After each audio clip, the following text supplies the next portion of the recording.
Another mother angle. What's going on, y'all? Welcome to the panel. We got a fresh episode right off a good weekend of hoops. It's Monday, fellas. How you feeling today? Running good, man. 2 weeks before the playoffs start. Mars Blackman, what's happening, brother? Ooh, boy. My team not gonna be there, man. It's depressing, man. It's looking tricky right now. Yeah. You depressed, Mars? You guys seen what Luka did to my team? Well, I don't know if you've seen it. Yeah, I mean, definitely saw it, but I mean, hey, they gave a great effort. They won 11 in a row, my brother. Does effort get me in the playoffs? Damn. I mean, look, 11 in a row. That's a very long streak, bro. Swipe, is that Mars, black? you should be grateful. You should be grateful y'all even got 11 wins this month. Swipe, is that black people? Is that black people before you swipe it? Then my album went 3 times Right. platinum. You didn't win a Grammy though. Right. You didn't win a Grammy. Right. We not gonna make the playoffs. Mars, you said this before the season started. We actually did this. You had y'all winning 35 games this year. Where are you guys at right now? 38. 38 games. So you've actually already exceeded expectations. But Yeah. now what I'm listening to from you right now is, damn, we're not going to make the playoffs. At any point did you have y'all winning 11 straight games and Jalen Green playing as well? At any point My depression isn't, well, it's not depression, but my sadness is not from the fact that we won 11 straight games and we're gonna miss the playoffs. It's the fact that I can just go look at the Eastern Conference and see the Bulls in the 9th seed with 36 wins, and we're above 500 at the 11th seed. Like, that's just unfair. Like, we're better than teams in the play-in in the East, and we're not gonna make it because the Western Conference want to have 11 teams above 500. That's stupid. So that's why I'm upset, because we'd be in the play-in if we was in the other conference. But we're not. So now we're not in the play-in. That's just stupid. That just But I goes gotta to go show you watch Hawks in the play-in. anything out the East is fraudulent, my bro. The Western Conference is where it's at. Shoot. You got Luka sitting at the 6th seed right now, vying for MVP. OKC.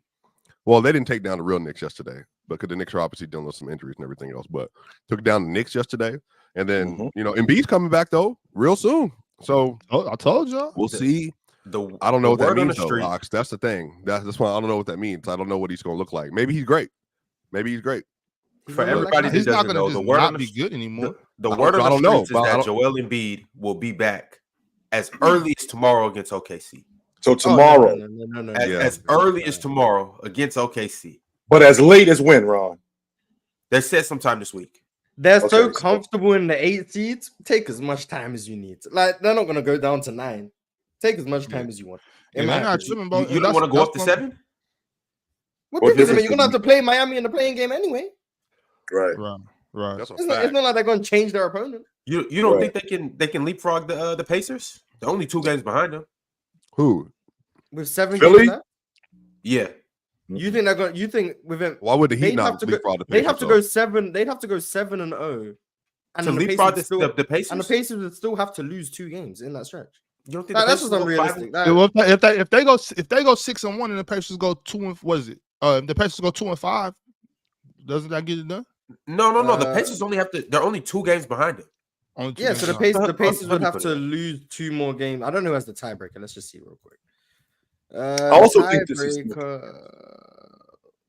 the Philly have the tiebreaker, so they just have to be 2 games up on them for the rest of the season. But then you look at the Pacers schedule, the Nets twice, they're not catching them already. I just think the Nets, the Raptors, and the Hawks in 4 games. Yeah, it's not possible. Nah, don't waste your time, Embiid. You're not catching them. What's the plan with Joel Embiid coming back? Because it's not like they bringing back Joel Embiid and they throwing him back into the lineup and he's going to play 30, 35 minutes. He's clearly going to be on a minutes restriction. In the process of him being on a minutes restriction, he's not going back to the Joel Embiid who went off the floor, who was 35, 11, and 6, who they were running everything through.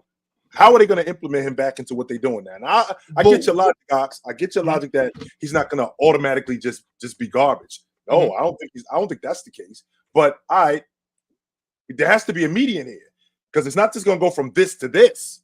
There has to be some sort of in between here. I think it very well can though. I don't see why not. I mean, he's now, like you said, averaging 35 and whatever he was, maybe not right away, but I don't think it's going to be too much of a letdown. Like, it's, you know what I'm saying? It was, I don't want to act like it wasn't a big deal, but I mean, he didn't tear his ACL and, you know what I'm saying, all that. His meniscus, he could have possibly played through that. You know, if he would have tore his meniscus last game of the season, I'm sure he would have played first round of the playoffs. You know what I mean? He just got to play through the pain. Right. I don't think that this is gonna be too much of a hamper for Joel. I could see him coming back in eventually, because it's not like we just said. It's not like he's just getting off the operating table and just going right in. You know, he's rehabbing, PT, swimming, getting up and down the court, doing what he got to do to get back in game shape. So Now remember, Ox, this happened before the All-Star break. So we're looking at almost. He's been out 2 months. He's been out 2 right. months. We're looking at over 2 months. I haven't played at this level at 2 months, and now basically 2 weeks before the playoffs, I'm going to get him back in the lineup and I'm going to ramp him up. It's kind of like what happened last. It's kind of like what happened last year with KD, where KD shows up 8 games before the playoffs, and we expect KD and the Phoenix Suns to march down the Western Conference, which I just don't think that's realistic because he didn't have enough time. Well, that was a different circumstance too, though, Chitchat. You got to remember, KD had just got there, and then rolled his ankle after warming up. Joel's been playing with this team all season. They're already used to each other. It's not like they got to figure out, okay, how are we going to make this work? They know exactly how to work. We just gonna go do what we was doing in January. KD also missed 2 months last year too, though, with a knee injury. Right. So Well, I'm just saying that the team construct altogether, they already know how to play together. You know, They added Buddy Hield, which was a good move. I think that's even better. I think it's going to be even easier for Joel to play now. So I don't know. I don't think they're going to beat if they get the 8 seed. I don't think they beat the Celtics. If they get the 2 but seed, if they do, then what? If they get where can they go? Yeah, where can they go? Like Embiid health, like this could be a blessing. This could be every year we have Embiid play in the regular season, and then he breaks down either right before the playoffs or in the playoffs, and then he's injured and he doesn't play as great, and it's like, oh, Embiid's hurt again. The injury happened early enough to where maybe this will be the healthiest postseason he ever has. But so Mars, is that possible? It is possible, but it also could be a very short postseason too. If he has to see the Celtics or the Bucks in the first round. But to Mars's point, it could easily be a very short postseason. But Mars's point is that this is the first time that he's actually been healthy. So he's been playing against the Celtics injured. Well, he's actually going up against the Celtics, the healthiest he's ever been. So because this is the healthiest that he's ever been, do they have a better chance? Now, this is the same Joel Embiid who told us this is not a rivalry. They kick our ass every time we play them. They own them. But he is the healthiest that he's been in a long time. I'm just thinking about the idea that it's been 2 months. And to get somebody back in the lineup after 2 months and then 2 weeks before the playoffs start, I'm expecting him to, because that's what it's going to take. It's going to take him playing close to the level that he was playing before he got hurt. It's going to take him playing close to that level in order for them to be, at minimum, competitive in that series. And I think that's asking a lot from Joel Embiid. Do you guys have them beating either of those teams first round? No, but I think the thing is, hell no. As Mars said, if Joel Embiid is able to not shoot sub 42% as a mid-range shooter, and he's able to move, which is the question about the meniscus injury, if Embiid is able to shoot about 47, 48, 49% from mid-range on volume, he's able to be a good drop defender. But Swiper, that's essentially who he was. Wasn't he something similar to that before he got hurt? Yeah, I'm saying in the regular season, but he ain't never done that. He ain't never done that in the playoffs ever. But he was able to do that this time. So now we asking. So now we asking Joel. So now we asking Joel Embiid to do something that he's never done before. Never done. Well, that's cool. That's cool. One, but be healthy. Coming back. One, be healthy, and 2, play like you've never played. If he did that, what's to say that they don't win the NBA championship? No, they're not winning a championship. He can play like if he plays like his regular season self. I think it's reasonable to say they could beat anyone. Now, are they? Meh, probably not. But could they? Yeah. Ron, by the way, Ron, who's your team? Because I see you taking that for a lot of people. Who's your actual team, Ron? The Sonics. Bucks fan. Huh? Bucks fan. You're a Bucks fan. And I like Tyrese Halliburton. I got you. You So, love So now you just forgot about Trae Young. That's tough. oh wow, you Trae Young believer too? Me too. I like Trae Young. No. He's a stan. He's a Trae Young stan. And then Tyrese came along and was like, oh well, we got 6'5" Trae Young now, so we don't need to. Yeah, exactly. I'll still rock with Trae. Nah, but It's you just say this you year said I'm pushing the Halliburton, crazy you ain't say Tyrese Trae. Halliburton agenda though. I'll still rock with Trae. How man, there's a lot of games yesterday. That Thunder Knicks game too, man. Like had Jalen Brunson made his free throws, that game would have been put away. He might have got fouled at the end of the game. Shea was on a stinker class and then ends up hitting just a fabulous turnaround over the shoulder game. Was he though? What was he on a stinker class? I just thought 6 to 17. 6 to 17. Well, I mean, he was getting locked up, but he's also not healthy. So like that's the other part too. Like he's clearly labored right now. Like he's clearly labored. So I just don't know. I think he's playing for positioning and all that, but this could be another one. Remember, we talked about this before, but like guards being number one options.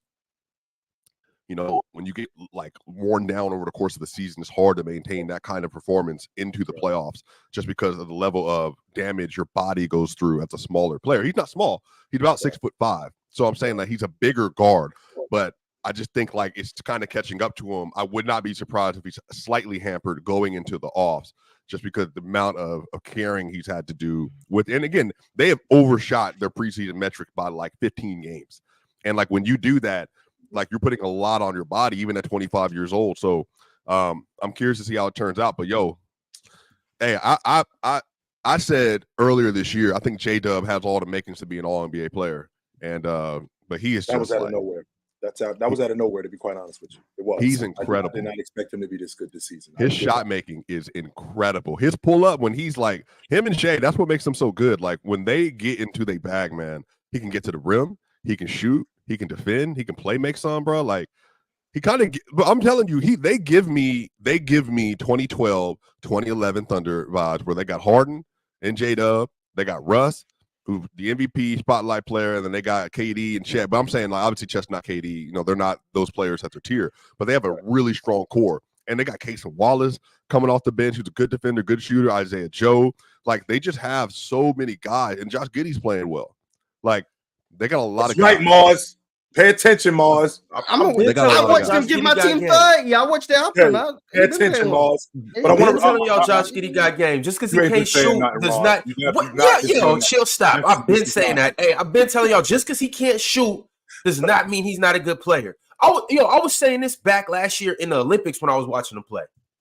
Like, when Josh gets downhill, he's a problem. Because not only can he pass at a very high level, but Josh is a very underrated defender, and he's crafty, shifty. Underrated defender. He's crafty, Mars. Mars, just because you don't go to the hole and finish like Kyrie and no. You said he's an underrated defender. I meant finisher. I'm sorry. When I said defender, I meant finisher. My bad. He's an underrated finisher. I want to get back to Swiper's talking about the idea of guards carrying your team. Well, Swiper, don't I, throughout the course of the summer, prepare myself for a grueling NBA season? That's why I do what I do in the summer. That's why I lift weights. That's why I run the way I do. That's why I get myself in shape to prepare for an 82-game plus season. Like I think about a guy, for example, like you talked about a guy in building your unit around or carrying your crew. Well, I mean, James Harden did it. The problem with James Harden was James Harden broke down because James Harden doesn't really take care of his body. So that's kind of why his play suffered because he was at his peak. He's 28 years old. Even at 27, even like in 2016, 2017, like James Harden would break down in the postseason because again, James Harden used the regular season to get himself in shape. James Harden wasn't one of those guys. But even Kobe broke down in between the Shaq Gasol years, though. He even broke down. Like, did he? It's really hard.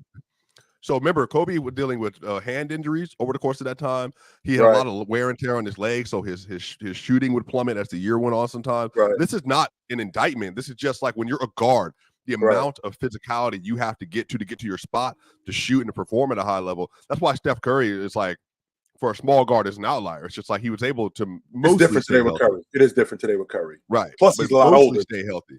Right.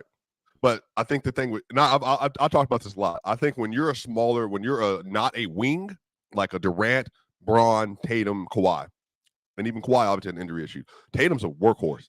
He can play every game all the time, 48 minutes if he need to. LeBron, Durant could do that at his apex for the first 11 years of his career. But then you get the bigs, Jokic, Giannis, not Embiid, because Embiid is like, people just get it twisted. Embiid's like 7'1", and he's like 300 pounds, and he's an insane athlete.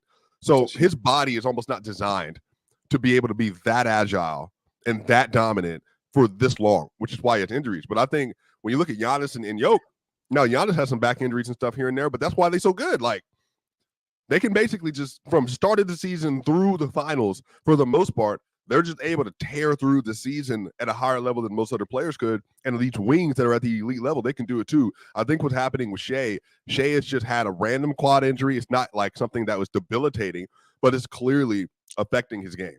Affecting his game. And I think that's just why it's so hard for guards to like wire from wire get it done. And Luka's another one. He's usually really healthy. He missed 17 last year, I think. He's been pretty healthy this year. But Luka, as the season gets on, he starts to get worn down. His shot profile can plummet a little bit, like as he gets later to the playoff. But again, like we're gonna see Luka have an opportunity to about at least probably at least through the second round this year, where he's gonna be able to put on some crazy performances. Kyrie's another one. We've seen Kyrie get hurt on runs multiple times. Right. So it's just hard. I think Swiper though, like getting hurt is just a part of the like you can get hurt on any Tuesday in an NBA game. So I don't like I do get what you're saying. Like as the season goes down, you're more prone to break down. But basketball is a freak, just like football. It's a free game. At any moment in time, you could land wrong, you could jump wrong, you can get hit just reaching for the ball, break a pinky. Things like that happen on any given day. So I don't like to just necessarily say it's breaking down. It's just a part of the game. But why do you think guards typically don't lead teams to championships, though? I mean, I think that's it's not just like they're skilled enough. I don't think that necessarily is injury predicated. I think that's more so predicated on just a guard's ability to dominate the game as opposed to a big. It's much easier for a big to impact the game. That's why Steph is the anomaly, though. Like that's why even Isaiah Thomas, and for that 2-year stretch, is the anomaly. Like there are not just typically not players that are best players on championship teams that are guards that are able to do that are under 6'6", like Jordan. Even with that being said, though, like you got to look at the dynamic of both of those teams too. Those were both two teams that were built defensively, built to last, tough teams. The Warriors were one of the best teams that we've ever. I mean, they broke the regular season record. Isaiah Thomas with those bad boys Pistons. It wasn't like as much as we just give Isaiah Thomas credit, respect Joe Dumars and respect everybody else that was behind him leading that charge. Credit. We should give Joe Dumars more credit. I agree, as he was the best player on the team. But Steph's dealt with his fair share of postseason injuries. Mm-hmm. So I mean, 2016 he was hurt. Even if you want to say it's not an excuse for them losing in the finals, he was hurt in the first couple rounds. He had a knee injury. Didn't he miss time against? He missed time in the first round and in the second round because of injuries. In 2018, he missed the whole first round. Now you got the Kevin Durant Warriors, so you don't even need Steph. Just go beat the Spurs anyway. But he was hurt in 2018. He was hurt going into the 2022 playoffs, similar to the Embiid situation where he got like a lot of time off and kind of came into the playoffs as about as fresh as he could be at his age, and then they went on a nice little run. Right. So, I mean, guards tend to, well, I wouldn't say tends, but the length of the season with the physicality and just you being undersized, you do tend to have more injuries that linger around in the postseason. But then on the flip side, you got bigs who are just more susceptible to injuries just due to their size and frame. So it can go both ways, which is why wings clear. All right, Mars, why'd you say that, Mars? Felt like it. No. you know what I'm talking about, right? The Joe Dumars thing. Yeah, I just felt like it. I don't know why. Oh, okay, cool. All right, go ahead, Ron. All right, y'all. That's I could dig that. We're gonna start diving into these super chats a whole lot more. The chat has a voice, and when the chat speaks, we gotta listen. Y'all got good questions for us, and y'all got good points. We want to be able to combat or agree with anything that you guys got to say. So right now, we're gonna do this a little earlier than we usually do, and then we're gonna get to the title of the show because there's some things going on in Sacramento. You gonna read Allen L's too? I always read Allen L super chats, as you should, especially if it says L Ox on there, as it should. But Big 41 says, "Sorry, Mars, but I hope you guys make it over Golden State Warriors. We would take care of them both. We would take care of them both games this week. The scariest matchup for Denver. We have the size and the scoring / playmaking. Suns or T-Wolves only have one." Who is we? We talking about what's this team? Dallas Mavericks. Oh, okay. I don't know how you can watch Dallas and just be like, yeah, they ain't got a chance. I don't get it. Who said that? I'm like the only one who thinks they have a chance. That they don't or do? I think they do. I think they do have a chance. I just think that Minnesota gives Denver a better matchup.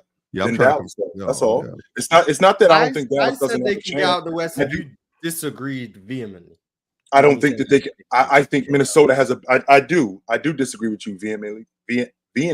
So then you don't think they have a chance? No, I think they got a chance. I think Minnesota has a better chance. I said they can, not they right. do. Exactly. They can. And you disagreed with me saying they can. Okay, so don't think they can. So let's rephrase that, Mars. Let's rephrase that. Okay, let's rephrase that, Mars. They can. I think Minnesota can more than them. Okay, sure. Okay. How about that? Then we had a whole debate a week. Yes. I guess, yeah. I don't think Dallas has a better chance. I mean, how many teams can win the Western Conference Championship? Right? How many teams in the West? Could Phoenix win it? By the time the playoff 4 or 5. The playoffs start. Today is Monday. Thursday we open up the playoffs. How many teams have a legit? How many teams can win it? I don't mean how many teams you think will win it. How many teams can win it? I want to hear from everybody the teams that they believe that they can. So Akshu said 4. Swiper, you said 2. What 2 teams, Swiper? Bro, the playoffs legitimately have a shot. That's what I'm saying, bro. Like we really ain't gonna get to the playoffs. Like, all right, we saw what happened. It's just not maybe it's obviously outside of Denver, bro. Like legitimately win. The Thunder, man, they're already like I really wanted to say the Thunder, man. I really like their team, but I just don't think they can get it done, man. I don't think Minnesota can. I don't believe in they have 0 good pull-up shooters outside of one player, Mike Conley. They have one reliable pull-up shooter that can kill drop coverage, that's consistent. Not the Lakers. So then just Denver then? So 1? No, I'm going through all the teams. If you hold on, Ox. I mean, you said 2. Now you running down the whole list. How long is it going to take for you to say 2 teams? Until he gets to the Mavericks. Then he'll be like, oh, yeah, the Mavericks. I'm probably saying not the Pelicans. They're great, though, man. A lot of fun to watch. The Clippers, nah, bro. I mean, come back to me, Swiper, bro. You got one team there. Now, Swiper, remember. He's got the Mavericks. He knows Swiper, remember now. It's got to be. That's the only team left. We're not talking about a team. Now, we're not talking about teams that will do it. Could the Clippers do it? Well, if you look at their roster presently constructed, could they win the Western Conference? Could they win the Western Conference Championship? Yes, they could. James Harden plays the way if James Harden could play better, be a distributor that he is, knock down open shots. If Leonard could stay healthy, play the way he was playing in the playoffs last year before he got hurt. Yes, if Russ could take care of the basketball and be solid, Paul George could be the closer that he was against the Orlando Magic. Could they do that? Yes, they could do that. Are they going to do it? That's not what we're talking about. Well, hold on. Could they do it? Rob, put that Renji $5 chat back up. Watch us talking, please. So the Minnesota Timberwolves, could they do it off the strength of their defense alone? Defense don't get you to the real though. Absolutely, not in this era. Absolutely, it does. You got to have the shot makers though. You have to have the shot makers though, Jill. You do have to. They would be the weakest offense by a large margin to make the finals since in the West since the Spurs. Since the Spurs, maybe. The Spurs offense. I mean, I'm trying to hoop, but that's what I'm saying. Not the Mavs. Right. Keep going. Not the Lakers. No, I'm serious, Chill. Keep going. Think about the Nuggets, the Suns, Warriors, Lakers. We're talking about offenses. We're talking about strictly offense. They would be the weakest offense to make it maybe since that 04 team that went up against Chauncey and them. 04 Pistons, yes, that went up against the Lakers. But okay. And the reason why I say that is because they do have one of the best defensive players in the game. Not only one of the best defensive players in the game, 2 of the best perimeter defenders in the game. I don't know if there's many teams in the league that can say that. Their team. I'll tell you why. So what? Their team is predicated on them playing defense. I'm watching them whole team. I mean, they did lose to the Bulls last night. That was a bad loss by the Bulls. No, it wasn't. No, the Bulls are one of the best clutch teams in the league. They're a top 3 clutch team in the league, and they have the second best clutch defense in the league. We dealt with them, but because of Caruso, DeRozan, Kobe White, and Ayo, they are elite in the clutch. Elite. Yo, and then sometimes they go to that double big lineup and just get every rebound. Yeah. Chill. I gotta hear the teams that you believe can come out the West. We still on this. Swiper gave us one. It didn't seem like he was confident in anybody else. But chill. I gotta hear who you got. Before the season started, win Western Conference Championship. Before the season started, I thought it was only 2 contenders in the West. I thought it was Denver and I thought it was the Lakers. That's all I thought were legit contenders. You think the Lakers again? I thought the Lakers because of what I had seen after the season, and I'm thinking that maybe somebody would deal with Denver and the Lakers could be right back in it. I was clearly wrong on that. So with that being said, legitimately, the Denver Nuggets, excluding the Denver Nuggets, I think Oklahoma City, I don't think that their big guy is enough for them. I don't think that Shea could carry them with their big guy to the NBA Finals. I don't think that they could do it. I feel like Minnesota could do it off the strength of their defense. And I feel like, especially when the playoffs, when the game slows down, I think that you can hold teams down. And I don't think you need to score 125, 130. I think 105 to 110. I think that would suffice. And I think that that's right around where Minnesota is. And I also feel like Minnesota, if they use, I'm kind of going off the rails here, but Minnesota, the way I watched Cleveland yesterday with Denver, the way Cleveland uses Jared Allen, that's how Minnesota should be using Rudy Gobert. What do you mean? He doesn't have the touch of Jared Allen. Man, I tell you what. Oh, offensively? Yeah. Yeah, they got him in round one. All right, they got him in round one.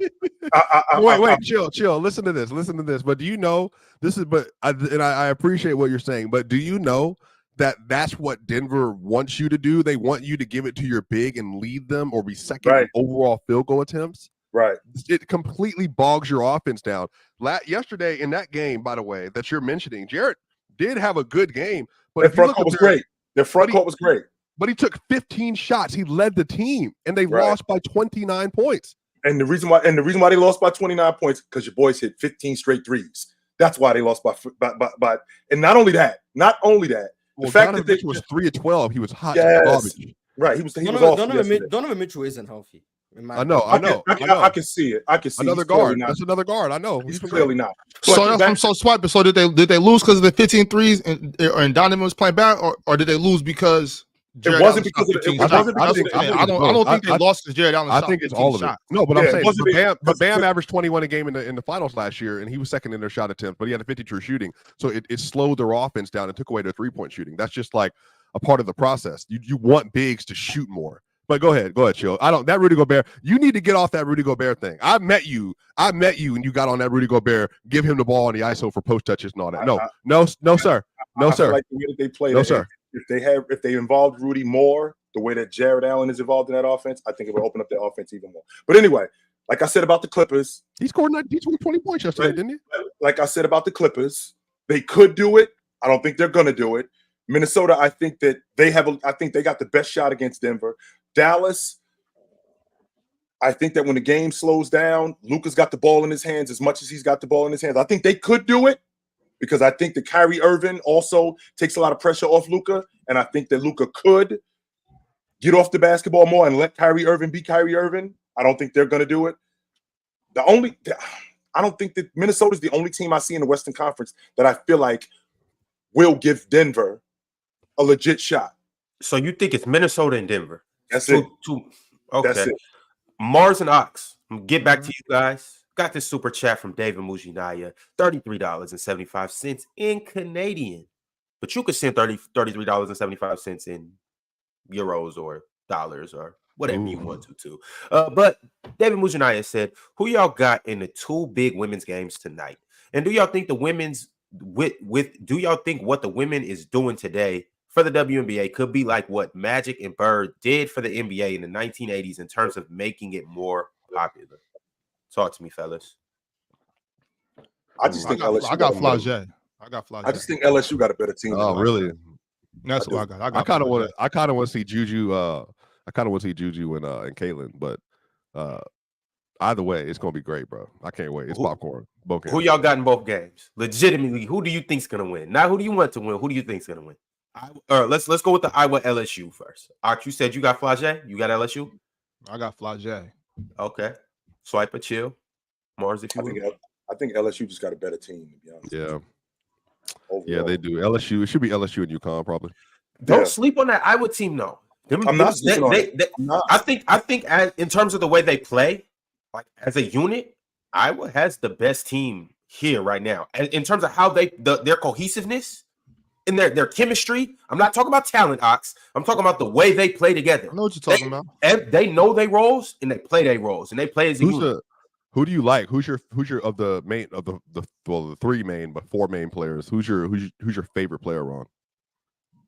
Out of everybody of Paige, Juju, Caitlin, and come on. Hey, the best player here. That's who I like. Who? That top notch? Juju Watkins, okay? Yeah.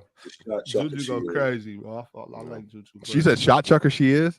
Oh man, hey, don't fall for this trap swipe, but let's not even. I'm not. Ain't nothing wrong with that, Ron. Ain't nothing wrong with that. She chucks. She be chucking, Ron. There's nothing wrong with that. She's a hell of a basketball player, but she gets in that mode. She gets to chucking, bro. She's a hell of a hooper, though. That's not always a negative thing. By the time that girl's a junior, she's gonna be one of the best players we've ever seen. No, not one more time, Ops. One more time, Ops. She's gonna be by the time she's a junior, she's gonna be one of the best players we've ever seen in college basketball. Hands down, the best player in college basketball. Just got to grow up a little bit, learn the game a little bit more. Hands down. She's not. We don't know who's coming up though. She's going to be hands down. I think Juju will probably be hands down one of the top 20 women's college players we've ever seen. And 20 with that. Well, I feel like she could maybe get higher than that though. I mean, 20? But if you're higher than 20, that's still 20. You know what I'm saying? Where do you think, being top 10 is being top 20. Who do you think the best college women's basketball player in the last since 2000 is for you? Like, are you like on the Maya? Do you think it's Stewie? Do you think it's Diana Taurasi? I think it might be Elena Delle Donne. Elena was cold. It might be Elena Delle Donne. I mean, Delaware. Y'all know I get biased and I get to talk about Asia Wilson. So I'm a Elena Delle Donne that played for the Washington Mystics that was in Delaware. She was cold. Is that what we're talking about? No, but she led the nation. That's exactly what we're talking about. She was cold. She was busting everybody up. Hey, look. Hey, shout out. Y'all might not agree, but look, Alicia Clark was at Middle Tennessee, bro. My God. Yeah, she was nice. Yes, she was. Alicia Clark was nice as hell. I couldn't deal with it, yes, bro. She was. I saw her in the 30. I said, I can't deal with it. She was super nice. I will not argue that. Yes, she was. You know how I looked up the other day? Bro, chill. Y'all definitely would appreciate this. Lindsey Harding from Duke. Bro, do you remember her? Because I was looking up Ivory Latta because she had played for North Carolina. And I was like, bro, who else was at that era that I love, bro? Lindsey Harding, bro, was incredible, bro. Incredible. There's so many players that have come out. That's a lot. And Swipe it. That's why I said top 20 because there's been so many great players. Like I'll go back to Tamika Holschlaw. Like why can't we just pick one without having to shout out everybody? Why can't we just do that? Who was the best player? Who did I say? I said Elena Delle Donne. You said no. You said Elena Delle Donne, and then you said so. Since 2000, Ops, can you pick one player that you think is the best? Elena Delle Donne. All right, bet. I think it's Maya Moore. I think it's Maya Moore.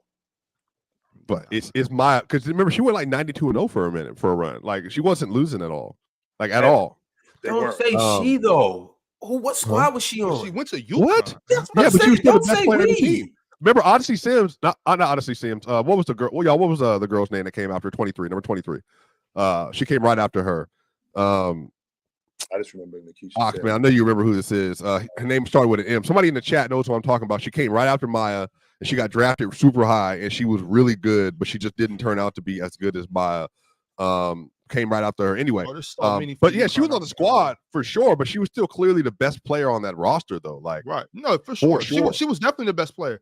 But I'm only saying this by saying she went 92. It's kind of like, yeah, she did, but she was with Gino and them. Like, maybe that's not no knock. That's not no knock. Going to UConn is definitely not a knock. All I'm saying is, of course, you know what I'm saying? Like, but Ox, that era was a little different too, though. That's when UConn was a powerhouse. Like, it wasn't no competition. It was like before the season, UConn's AP number one. Because after the season, UConn's raising the trophy, and it's like it's a foregone conclusion.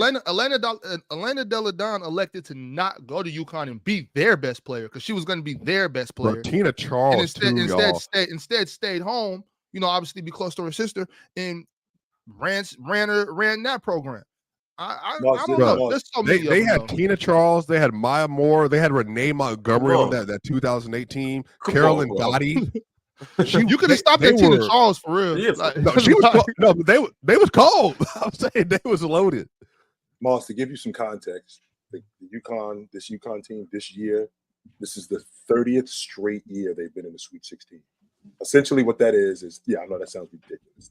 That's basically the San Antonio Spurs in the conference semifinals every year for 2 decades. That's basically what I think that's the most dominant program in basketball from any level. Men, for women, the women's team, high school, college, professional. 30 straight years in the Sweet Hartley. 16.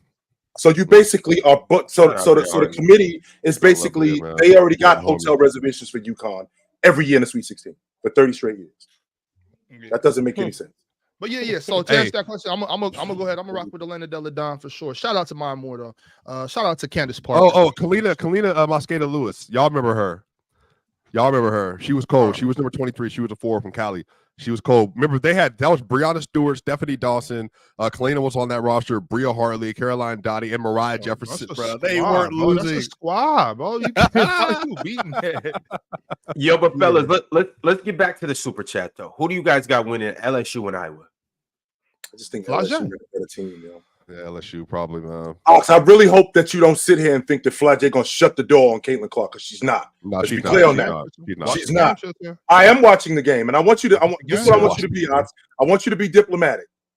You're not shutting the door on somebody that's that good, that does that much. What do you mean by shut the door? I'm not talking about Caitlin's gonna have 7 points. I'm not saying that. I'm saying it's not gonna be what it's been. That's all I'm saying. Well, so what is it? What has it been? She's gonna have 30. She'll have 30 for sure. That's my question is what's slowing? Yo, Stack, shut your ass up. What are you talking about? What is Flagey? What is Flagey doing? What is talking about in the chat, bro? What does Stack say? Put up what Stack said. What the fuck is this nigga talking about, bro?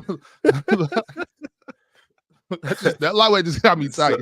So everybody got LSU. All right, I gotta go to the other game now. We got UConn. And remember, Stacks and Flagey darker than 2 a.m. What is this nigga talking about? We got UConn and USC. Who you guys got? That's a good one. I got UConn, bro. So this year we'll have 2 teams with both their men and women's team in the Final Four. UConn, NC State, that's fire. Yeah, but I think UConn gonna get USC though. I think tonight is gonna be a big night for Aaliyah Boston. I think she's gonna really show out tonight. So I think UConn takes care of them. All I gotta say is Juju. That's all I gotta say. She can take over the all-time freshman scoring record, I think, today too. What is she, 7 points away or something, right? Yeah. So she's gonna have 4,000 points maybe by the end of her career. That's crazy to say something like that. 4,000, maybe 3,800 to 3,900. Yeah, she's gonna be up there. So that's basically averaging 25 a game for 4 straight years. On average, by the way. That's how averaging. That's averaging 25 a game. Ron, you didn't make this poll, did you, Ron? That's nuts. Yeah. And you don't got the game. I meant to say which one of these teams do you got making it to the national championship? Oh, okay. None of them ain't beating South Carolina. So you got South Carolina running away with it? None of them. South Carolina, good. None of them beating South Carolina. So I don't think anyone beating South Carolina. So like they good. So I think NC State might be the only team that can get with South Carolina. The chick James. I was thinking about you yesterday, Ox. Telling you, Isaiah James, she don't play. She remind me of Jalen Rose, yo. She kind of got a real. That's what I look. That's what I'm seeing when I see her left-handed. She got a real silky game, and she don't look like she get rattled neither at all. Chill. She look like she ready for whatever. Whatever. Like, but Texas went on that run. Her face did not change. Like, all right, we good. Don't worry about us. We all right. And you know, chill. I had Texas winning it all. So I'm watching that game like, man, but that's a tough matchup. I remember the first time I really noticed like how good NC State was at the beginning of the season when they played UConn. And I'm like, yo, Isaiah James is really cold. Like, she's really, really good at basketball. I like her. I think NC State's the only team I can play with South Carolina. I think South Carolina smacks everybody else. All right, y'all. This is a good time for me to tell everybody out there to slap that like button. Subscribe if you haven't, and I want to shout out all of our new members as well. If you are a new member, welcome to the party. Welcome to the show. That's how we do things over here. We will be on playback tonight. It will be a watch party with Ox and somebody else. The Phoenix Suns and New Orleans Pelicans. We got a good game on hand. Y'all be sure to pull up. 4:45 Pacific, 7:45 Eastern time. We're gonna be on there. Come watch the game with us. Have a good old, grand old, jolly old time. I got a couple other super chats too, but before I get to those, playerschoicemerch.com. Go get you some. This is our. Don't be a casual. Step your game up and be an ex-casual. You don't have to still be a casual. You could be a former casual. All right, we could all graduate out of that. Dub did it. Mars did it. Jalen's in the process of doing it. Swiper, we'll get to him soon. You know, we've all been there before, and we're changing our ways. I encourage you guys to do the same thing. Mars, is it still L-Dub, Mars? Is it still L-Dub? Of course. When will it not be L-Dub? L-Dub forever. I don't know. All right, John, Irregular sent through a super chat and said, I thought it was going to be Elon's Rockets coming in to play Sunday, but it was just one from the science fair. And little Ox Bob, get me another order of oxtails with rice and peas, extra gravy for Luka Kai for Friday. We playing again on Friday or something? No, I think you're talking about the last game. Oh, in my team, it's hard to win when the team shoots over 50% from three. Like regular season games, you lose the 3-point battle like that, you're gonna lose the game. I'm not overreacting to the loss. Luka did Luka things. Dallas shot the hell out of the ball. I didn't have no idea. It happens. Mars, so I didn't watch that game, but I gotta ask you: did y'all lose due to the Mavericks playing good, y'all playing bad, or just Luka? I seen Luka came out and had 22 in the first. I mean, usually we horribly. We've been switching everything throughout like our win streak since Sengun went down. That doesn't work against Luka Doncic at all. Then Jock Landale comes in the game. He was getting torched. That was like he might have made like 6 threes on Jock Landale switches. So I think our defensive game plan got beaten in terms of there was no argument. There was no answer for what Luka was doing. So we lost because of our defensive game plan didn't slow Luka down, but Luka was just making the most ridiculous shots I've ever seen. He made a layup from 20 feet. That was insane. Like I don't know. Like I seen that, I was about to turn the game off. Jabari played the best defense you can possibly play. He up fake, steps through 20 feet, scoop shot. Like yeah, at that point, there's just nothing. There's just nothing you can do at that point. I don't even know what like registers in your mind as a basketball player when you pick up the ball from the 3-point line to pump fake and then shoot a scoop shot under his arm from the 3-point line. I don't even know how does that even come to your mind? What even makes you even think about doing that? When you're the best player on the floor and you get whatever you want, you think you could do whatever you want. And that's why Luka did that, because I can do whatever I want against you dudes. Can't none of you dudes out here stop me. Can't none of you dudes out here do nothing with me. So yeah, that one hurt. Seeing that go in, that hurt. Because at that point, it's like you played the best defense you can play, and there's just nothing you can do. So Luka, for real, that varsity player that's scrimmaging against the JV team. That's what it looked like every time he stepped on the court. Every time he steps on the court. Every time he steps on the court. Now you're doing this thing again. Stop gassing it.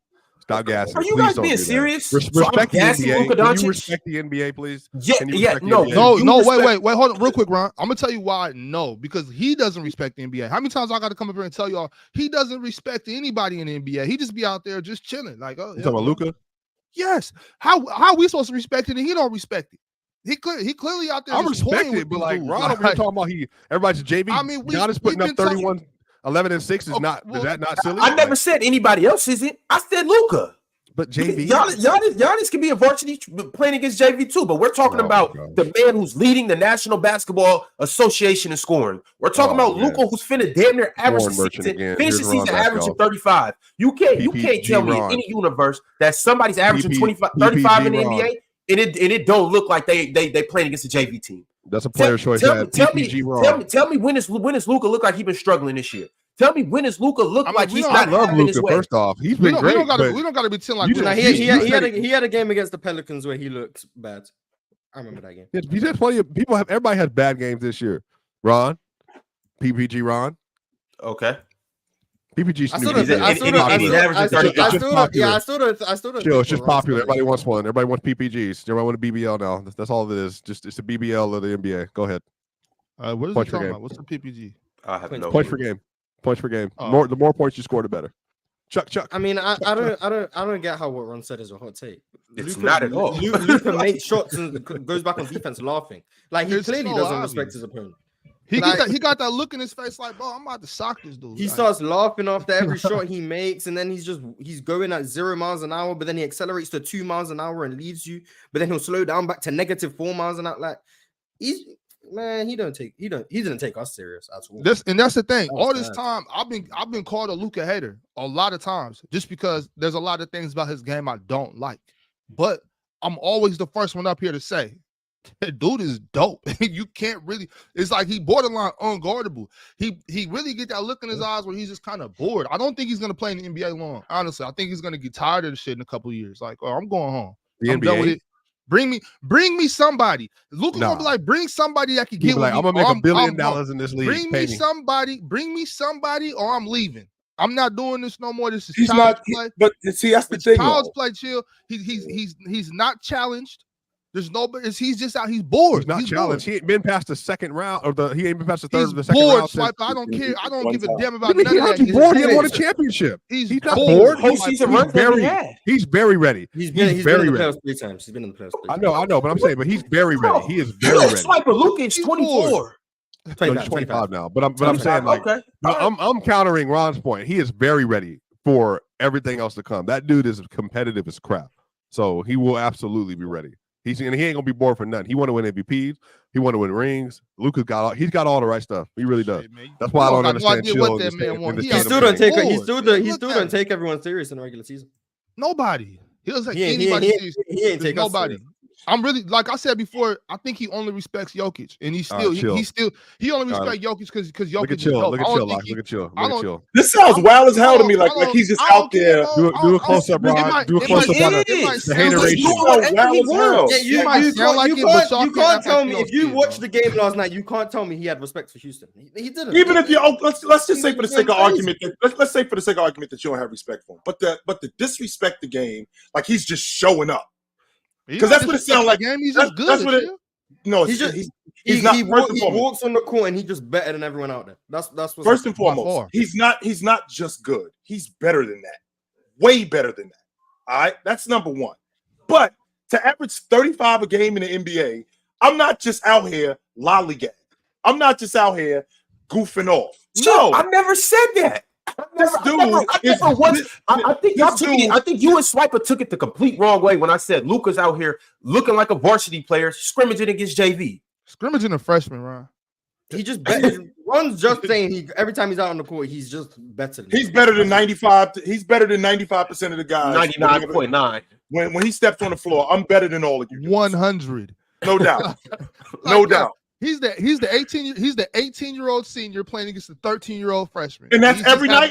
So that's every night. So that's every night when he steps on the floor. Every night when he step on the floor, he's the 18-year-old and his ninth graders on the floor. That's him. Yes. So when Joker's on the floor, that's him. So when Jason Tatum is on the floor, so when Anthony Davis, so when Anthony Davis is on the floor, when James is on the floor, when all of these other dudes, Kevin Durant, when all of these other dudes are on the floor, I'm just better than every last. So that's the case. Luka is the best player in the league. He's the offensively. Luka is the best player in the league. This is what I'm trying to say. Luka is the best player in the league. There are a couple other, like he's out there by far better than them. And then sometimes he plays guys where, oh, look, finally another varsity player on the other team. That's what I'm saying. Like every once in a while he plays against Giannis. He's like, oh, look, there's another varsity player here. Have fun. Chill. Do you still think Luka is still the best player? He's still unguardable. Like, yes. I'm not saying he's the best player ever. Y'all know I don't feel that way. What I'm saying is it's just a little easy for him. And sometimes there are other worthy opponents on the court, but he still doesn't respect them. I think he's the best scorer in the respect for them. I think he's the best scorer. I think he's the best scorer in the game. I won't argue that 100%. Nobody in the game scores easy as Luka. And I'm on record saying to you, Ox, is he ahead of Tatum? You're gonna keep doing this, man. I want to know. I just need to know. You're going to keep doing this. He ain't ahead of Giannis. I'll bet you that. How about that? He ain't ahead of Giannis Okay. now, and he ain't ahead of Giannis, and he ain't ahead of Joker. How about that? Now, but with that being said, even after what I just said, I still got 8 players I'm taking over Luka. Right. And to your point, Ops, I'm sure that if Luka was back where I'm from, he would have got punched in the face. I'm sure, because there's a way. There's a way. I'm not even talking about in the NBA. I'm just talking about Luka just got that face. I'm gonna punch you in your face. Luka is 6'7". Who's punching him in the face? Punch you right in your face. I've been punched in the face before. Well, that makes sense. I get it. You deserve it, but you ain't so does Luka. I'm trying to figure out. I mean, if someone makes a step you're not gonna score on me like that. Yeah, you're not gonna score. You're not gonna keep scoring on me like that. No, that's not. Yeah. If someone makes, so you're gonna crack him in the jaw. Yes, that's exactly what's gonna happen to a Swiper. You're not just gonna keep doing me like that. No, it's not. In Swipe, it's not so much just because of how good he is. It's about the way. It's about the way he giving buckets and then the way he's just looking after it. Like, fix your face, bro. Don't look at me like that. He scores. Luka hits his third. Luka hits his third step back in the game, and here comes Chill. Punch you right in your face. Punch you right in your face, Luka. It's because, but to me, it's because first of all, you killing me, but then you got that look on your face, and everybody can see you. So my mama out here, my sister, my family, nah, You know what I mean? Like, relax, bro. Like, I'm a man. You know what I mean? Like, no, I won't argue that Luka is great because he is great. He is, and I think he's the easiest score. He scores the easiest of anybody in the game. I don't think there's anybody in the game who scores the basketball easier than him. And I don't need to see him winning an NBA championship to confirm him as a basketball player, because I mean, he's phenomenal. I don't need to see that. I know how good Luka is. All right, y'all. This is probably the perfect time to talk about the Sacramento Kings and do they play everything that's going on up there. This would be the time for anybody to cue up some sad music right now, because things aren't really going according to plans in Sacramento. Coming off a very good season last year, they showed some hope in the playoffs. We expected the Kings to take a step forward, which they haven't been terrible this year, but they've just kind of been bad during this last stretch. You ain't really been terrible, but you just been bad. The Kings right now have they've plummeted down to, well, they're tied for the 8th seed right now. They have the tiebreaker over Phoenix, but they're tied for the 7th, 8th seed right now at 43-31. Malik Monk just sprained his MCL. Yes, the 7th seed as of right now. Wait, Malik Monk did what? He just sprained his MCL, and he will be out for 4 to 6 weeks. That's Kevin Huerter, people for Embiid should play through. It's out. Yeah, it's crazy. Kevin Huerter, he broke his hand, Ox? Is it on his shoulder? No, it's his shoulder. Oh, it's his shoulder. So Kevin Huerter is out for the remainder of the season. And the Kings just aren't playing their best basketball right now. I want to know you guys' thoughts and feelings on the Kings heading into the postseason. Heading into April, well, as of right now in April, potatoes of the season. How do we feel about them? We hate injuries. Everybody Kings hates fan? injuries. Big Ox? You're asking me, or are you asking the panel? I'm asking everybody, but if you want to go first, you can. Kings fan. Yeah, I think you should start with the fan. So I'm saying we still in it. You know what I'm saying? Like, but you know, Trey Lyles just got back. I didn't know he was back until I was looking at some stats earlier, because I haven't watched the game in a while. You know, I don't understand how you can watch NBA basketball right now with March Madness going on. But anyways, that's neither here nor there. Yeah, but no Malik. No, Kevin, we're screwed, y'all. Like, what am I supposed to say, Ron? Like, you know what I mean? We're not really gonna make no noise without Malik.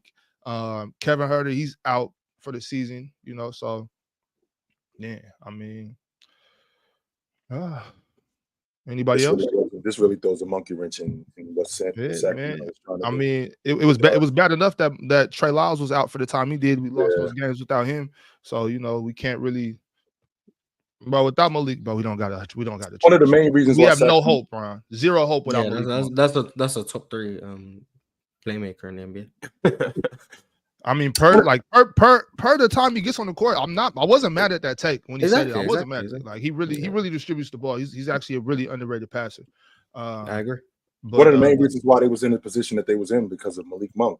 Yeah. One, the minutes that he gives you when he comes off the bench, the production that he gives you, how much faster they play when he's on the floor, and now the fact that you lose him this close to the playoffs for that long, it's not like, you know, he's going to come back and it's January and then you could get him ramped up for the playoffs. So the playoffs start in 3 weeks. He's going to miss the first round. That's a first round playoff series that you could very well lose, and that means that he's going to be out for the rest of the season. And you got to pay him I think he comes off. Yeah, he might not resign. That's the he might not even be back in Sacramento after this year. Crazy. So he might not. You guys can afford him?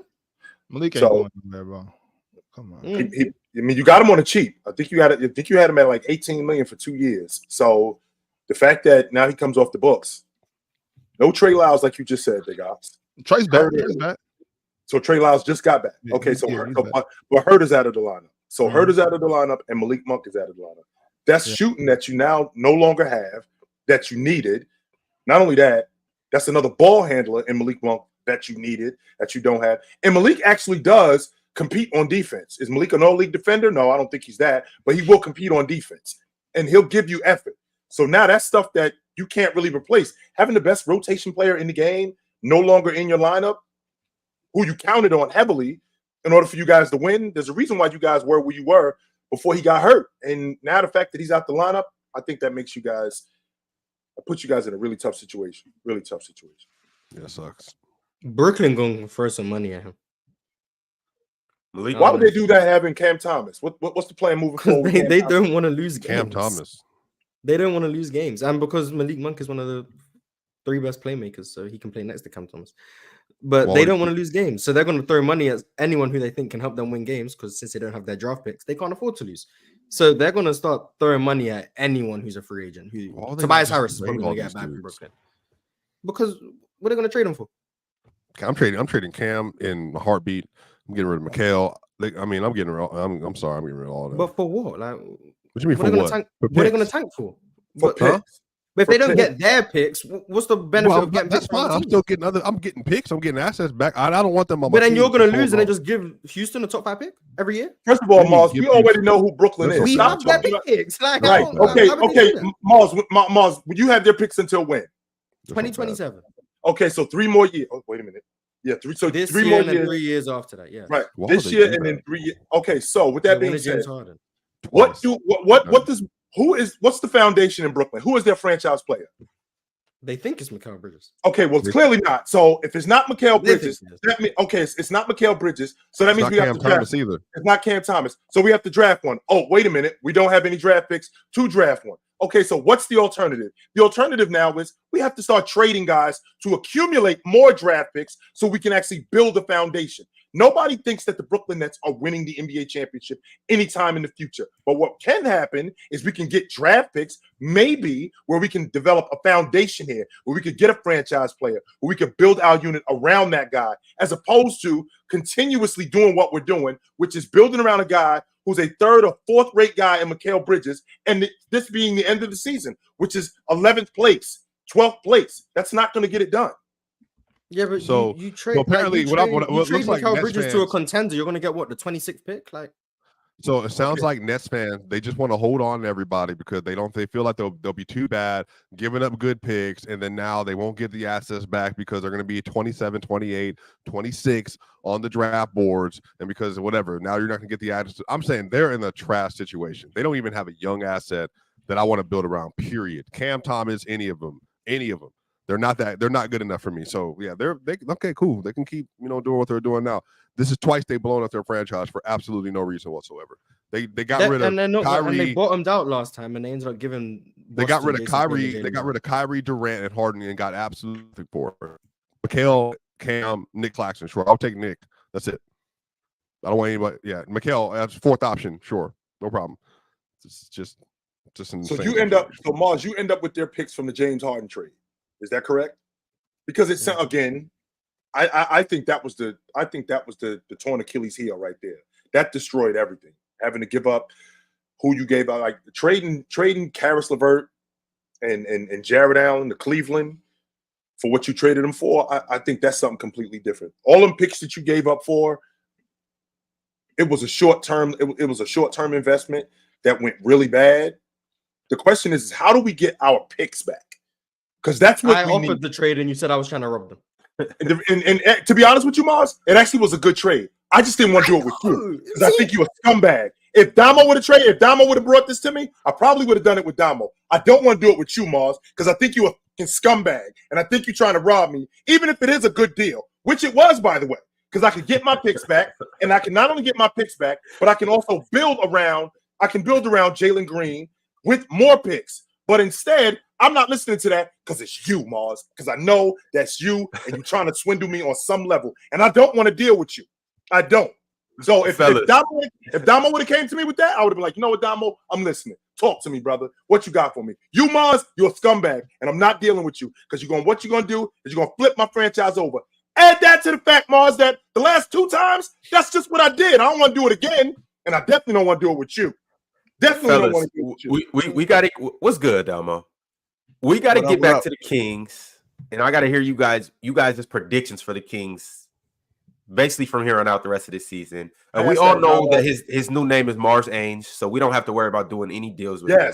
We know that we're not dealing with Mars Ainge. But let's talk about the Sacramento Kings. What are you guys' predictions for them as of right now? I'm gonna put up this playoff picture, and you guys let me know what it's gonna look like for them. Damo, you just got up here. Let's start with you. Predictions for the Kings? Yeah. Let me Scroll down a little bit. We don't need the East. Here we go. We're not here. No, we don't get to. Okay, so I got them. Bet. I got them losing to the Suns and then losing to us. So they ain't making the playoffs. They out. They're going home. No. Yes, they're going. If this is the route, they're going home. Yeah. As sad as it is, yeah. If this is the setup, yeah, they're losing to the Suns, and then they run into the Lakers, and that flip gets switched by LeBron. You guys are only like a game and a half back of them, right? Okay, first of all, and that's what I was thinking. I was thinking if we were doing just based off of the standings, I probably would have had them. Well, one, I would have had us higher than them, but I wouldn't have had. I mean, you could still do that too, though. If you want to say that, because I said for the rest of the season, how it's going to transpire, how you believe, you could say the Kings drop to the 9th seed and lose to the Warriors in the first playing game. Well, no, I think again. Oh my god, I think they drop down to the 9th seed and the Warriors get replaced by the Rockets. That's what I think happens. That's very insightful. That's what I think happens. And I think, and in that case, you essentially leave the Suns at 8 for this. I got us beating the Suns. So then it's going to be the Suns versus the Kings. So I do have the Kings beating the Rockets. And then the Kings lose to the Suns. So very insightful. Okay. Kings beating us, and we beat them damn near every time this season. I guess that's cool. I got a question. Is this What's who up? actually? So was last year an anomaly? Are we going back to who the Sacramento Kings actually are? No, it wasn't an anomaly. The West just got better. The West is just as strong. It's a competitive conference.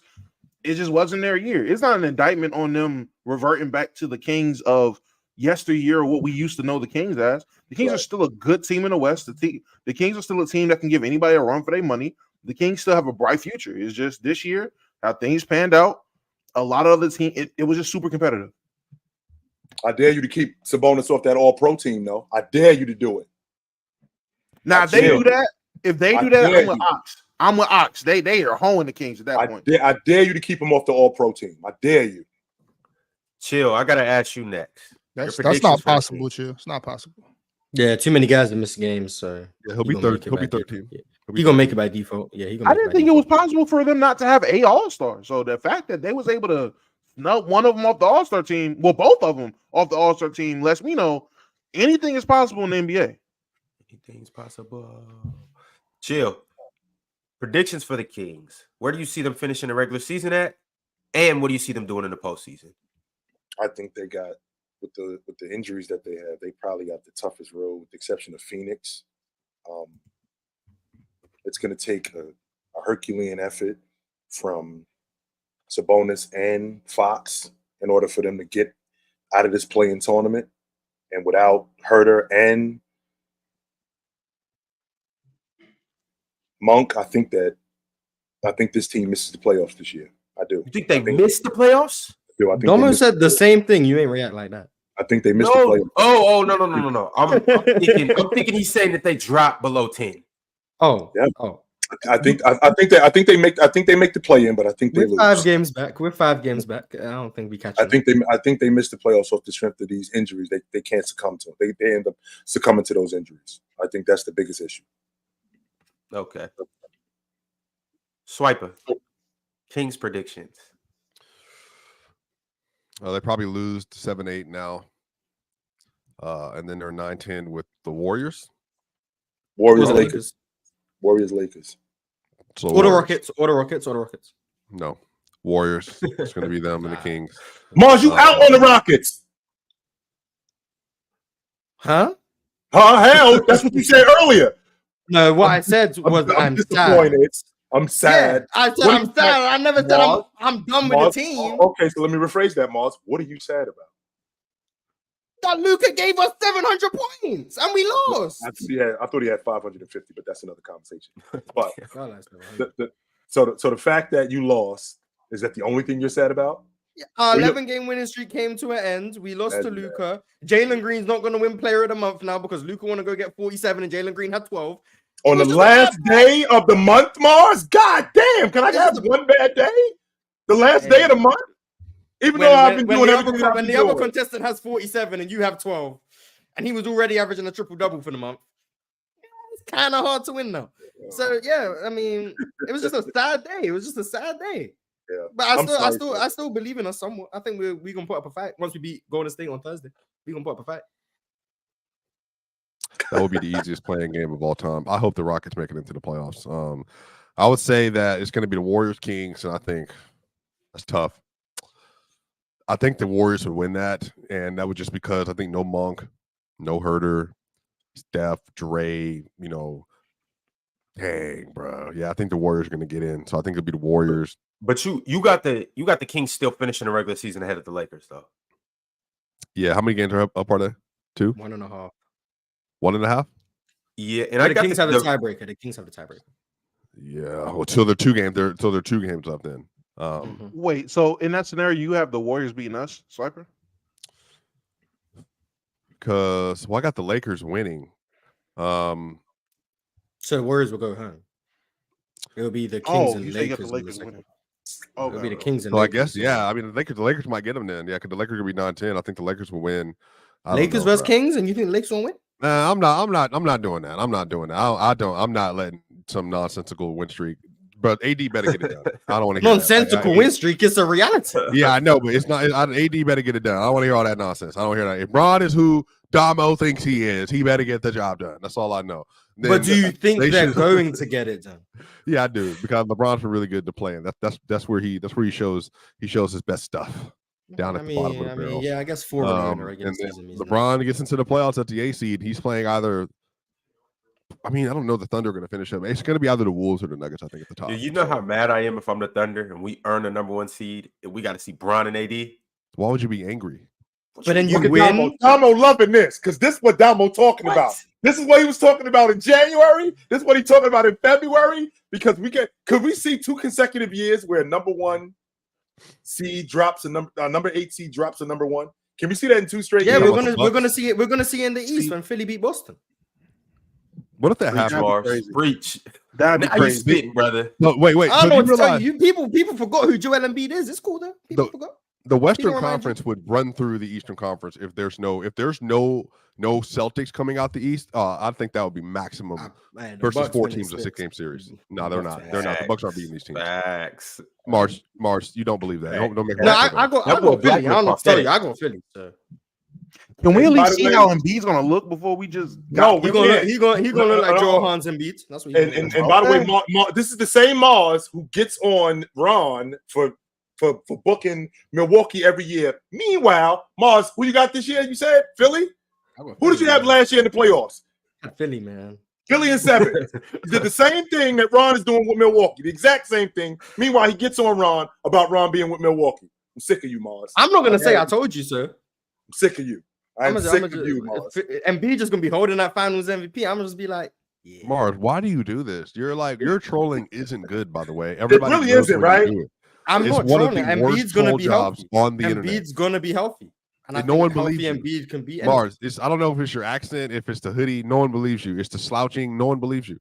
No, all of it together. No one believes what you're saying. The accent. Okay, yeah, that's fine. That's fine. If you think healthy Embiid when the Sixers look like maybe the best team in basketball when Embiid played is just a crazy take. Okay, cool, great. Nobody believes you, Mars. No one believes you. It's not about whether or not you believe me. I don't care if you believe me. If it happens, I'm not gonna be like, oh, you didn't believe me. Mars, let's get back to what you just said. What you believe, it doesn't change what can happen. If it happens, before Embiid goes down, where's Philadelphia, Mars? Before Embiid goes down, he was healthy. Where is Philadelphia?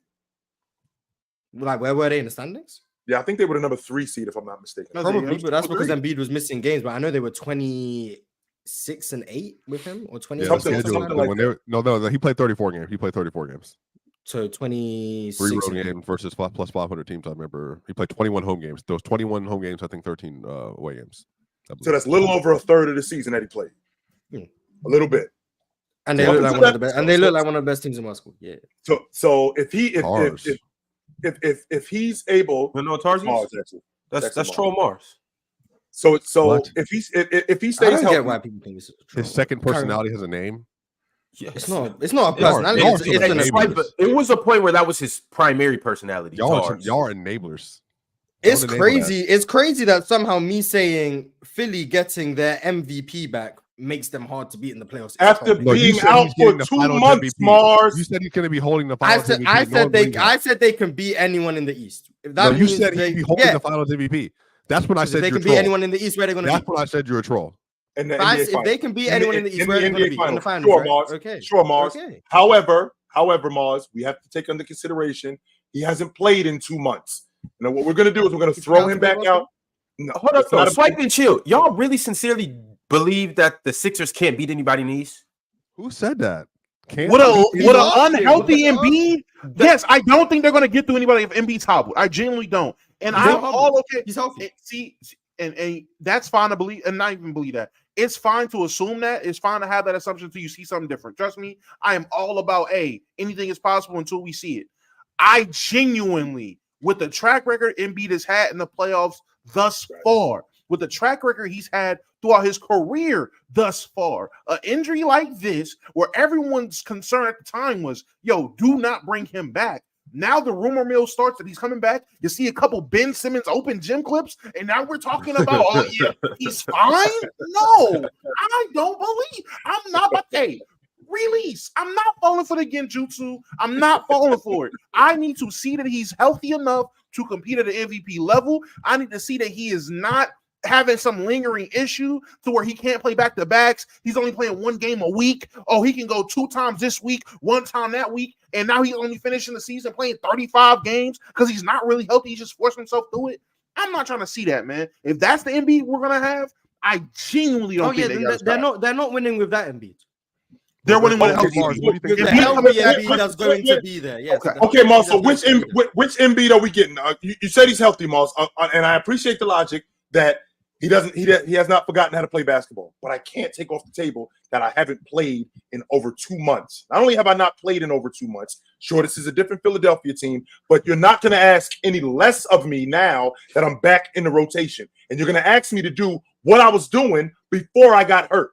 Not only are you asking me to do what I was doing before I got hurt, I got to do it in the playoffs, which is in 2 weeks. I don't get an opportunity to actually get ready for that. That's 2 weeks from like Thursday.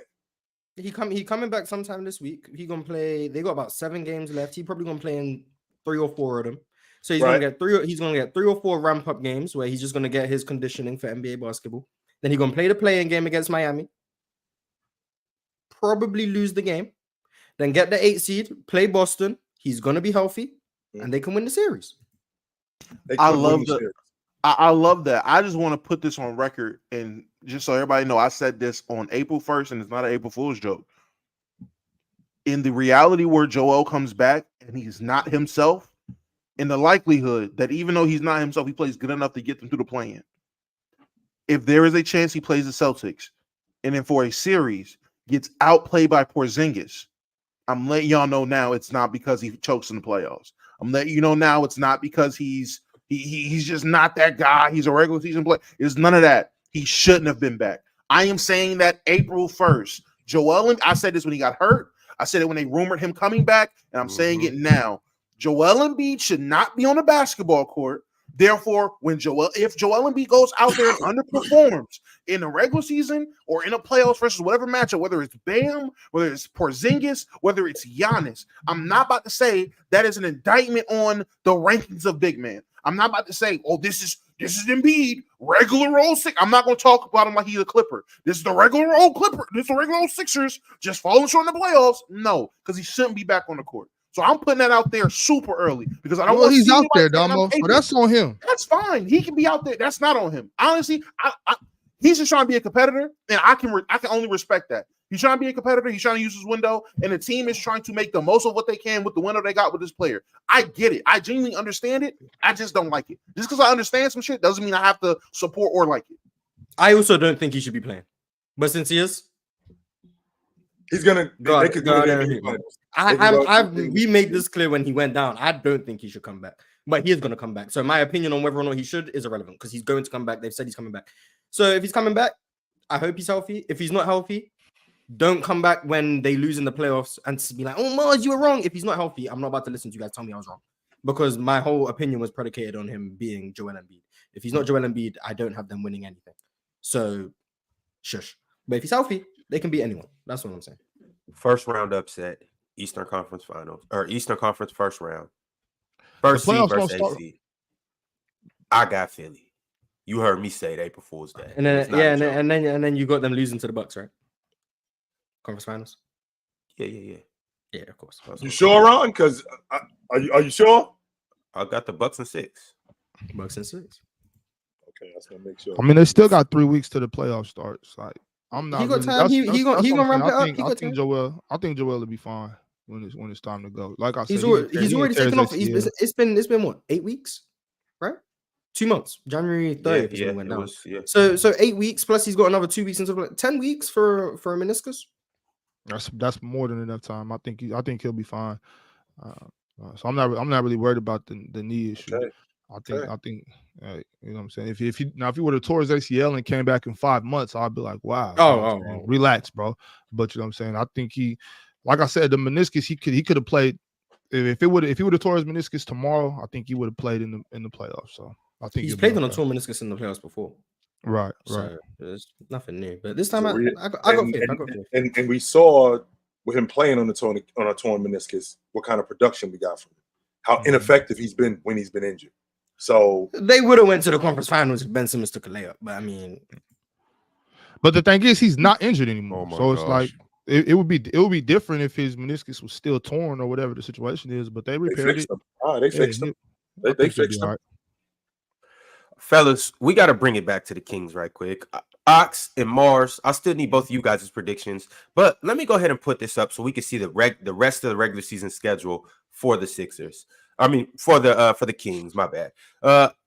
In April, they have a few more games, and this is who they're playing. They got the Clippers, the Knicks, the Celtics. They got to go on a 4-game road trip, and they're going to New York to play the Knicks. Then they're going up to Boston to play the Celtics. Then they're coming back to New York to play the Nets. Then they got to go to OKC.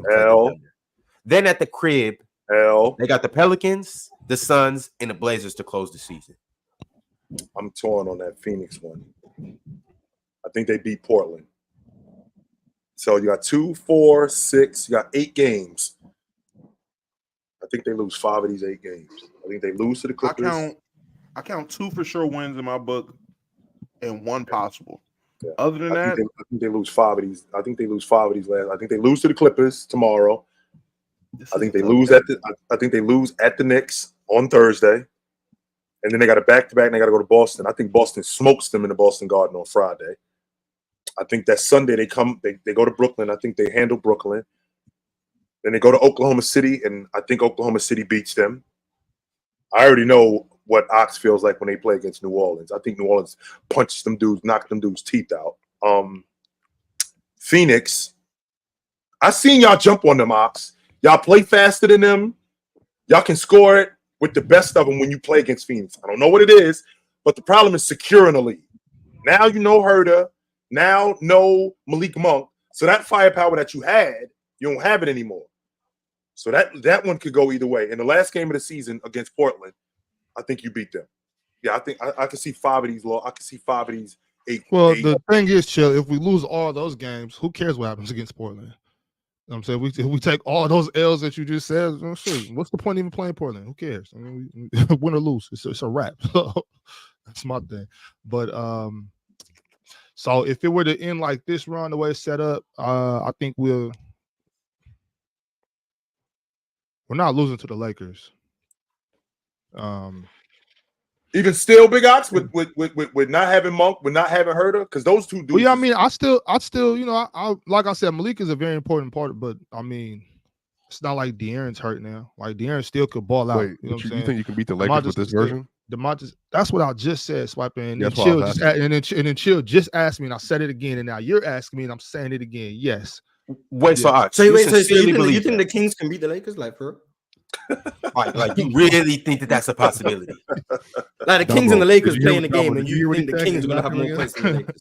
Yeah. So, but I'm saying, like, in this, the way it's set up in the playing right now, I'm not scared of the Suns. We're fast. You know, we're fast. We can run with them. It's still. So my thing is with no Malik, no Kevin. I'm more so talking about like a playoff series. Now I'm at the point like, yeah, we're not getting out the first round. We don't got Malik. We're a first round loss for sure. I don't have any, like, we're losing to Minnesota. We're losing to OKC. We're losing to Denver. We're not winning the first round matchup without Malik Monk. Mm-hmm. But just 1 for 1, like one game, I'm not really tripping off that. Like I think we cool. I still think De'Aaron Fox is as good as I think he is. I still think DeMontis is. So we still, I mean, Keegan Murray's still on the team. Harrison Barnes still on the team. We gonna be all right, but we're not gonna win any playoff series. So that's what I'm tired about. I don't really care about all the other stuff. I'm more so wanting to get out the first round. Now that I see that's not gonna happen, I don't really care what happens anymore. You know what I'm saying? I'm not gonna lie, and Ox ain't saying nothing. From up, Ox, I ain't want to cut you off. No, you good. Go ahead. I don't think Ox is saying nothing crazy.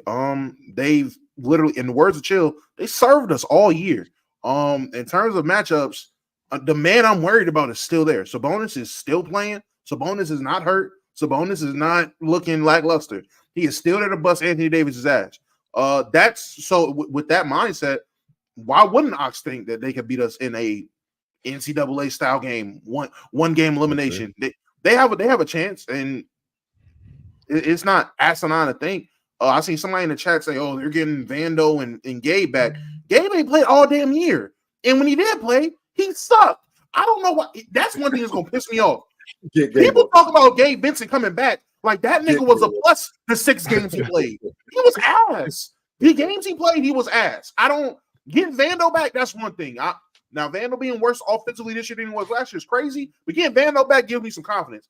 Knowing Darvin Ham is still gonna play a nigga that ain't played all season, 25 plus minutes is scary as hell to me, and that leaves me with a lot of doubts going into the playoffs or the play-in. I will say that. That is crazy. Damo, quick side note. North Carolina, bye. Duke, get out the tournament.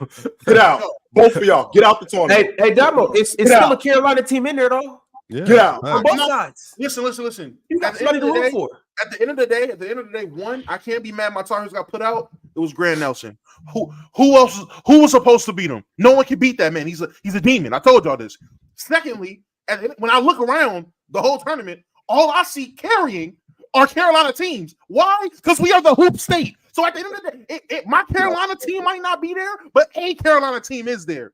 Big Carolina. That's all I care about. My question to you, Damo, is: can you stomach rooting for State? Can you do it? Oh, I ain't gonna lie to you. I rooted for Dennis Smith Jr. when he was there. I have no issues with the Wolfpack at all. NC State, them boys are good by me. There's only one Carolina team I can't stand. Duke on the other hand. Duke is the only team I cannot. I don't want nothing for them. If Duke is the only Carolina team left in the tournament, there are no Carolina teams left in the tournament. They don't count. So that's how I feel about that one. Shout out DJ Burns. Mars. Kings. What do they do? What is your prediction for the rest of the season? Regular season and postseason.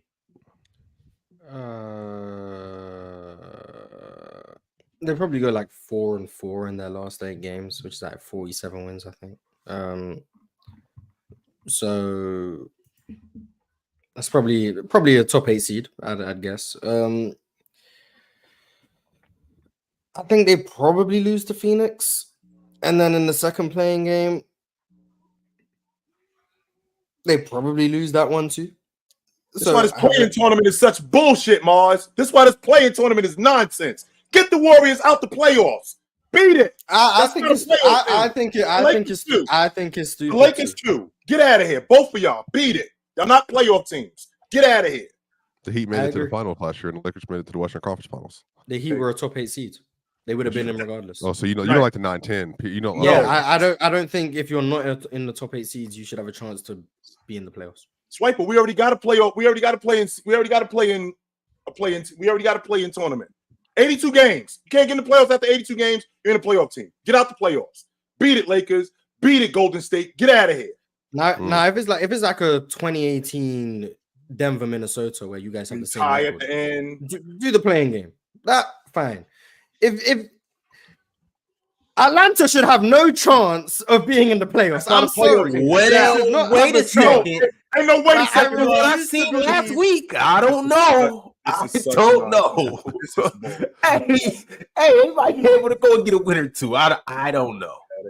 They should have no chance. Get Atlanta out of here. Get Chicago out of here. Both of them. Well, the Eastern Conference, honestly, you can get past 6. You can probably drop it off. Honestly, that's not much. But it makes the NBA money, so I get why they do it. I just think it's dumb. But in season, yeah, I probably have the Kings missing the playoffs, which will be unfortunate if they're a 7 or 8 seed that they're gonna miss it. But right, I probably have them missing the playoffs. All right, so I gotta ask you guys now. It's 4 teams in the West that are playing teams, including the Kings. In a 1-game playing elimination game, do you have them beating any of these teams? The Suns, Warriors, or Lakers? Any of them? Yeah, they could honestly beat all of them. They could beat all of them. The Warriors and only ones they could beat, in my opinion, are the Warriors and Lakers. You don't got them over the Suns? No. I think they could beat the Suns. Especially Bradley Beal's looking hot garbage lately. Mostly injuries, obviously, but yeah, I think they could beat the Suns too. I definitely think Sabonis could outbody Nurkic for real. So, one game, anything can happen.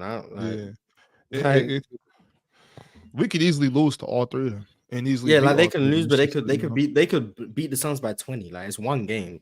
Like that's what you guys talk about college basketball. That's the thing. Devin Booker under pressure. So crazy. Anyone can beat anyone.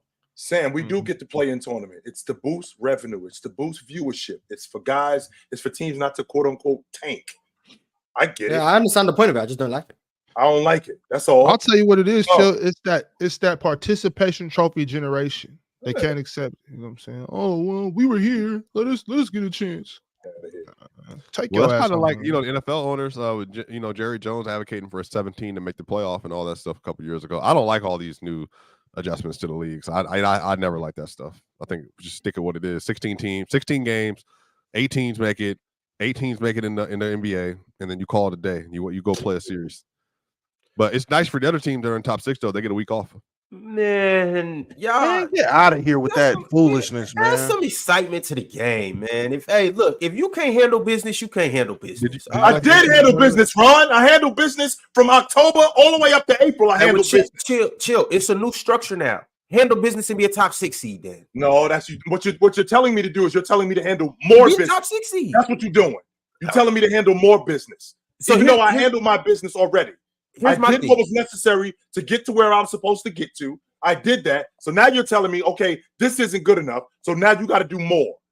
When in reality, and on top of that, Ron, not only do I have to do more, I have to do more against somebody who did less. What you mean? The Heat are 7 games above the Hawks. That's the problem with the tournament. That teams like the Hawks have a chance. 7 games, Mars.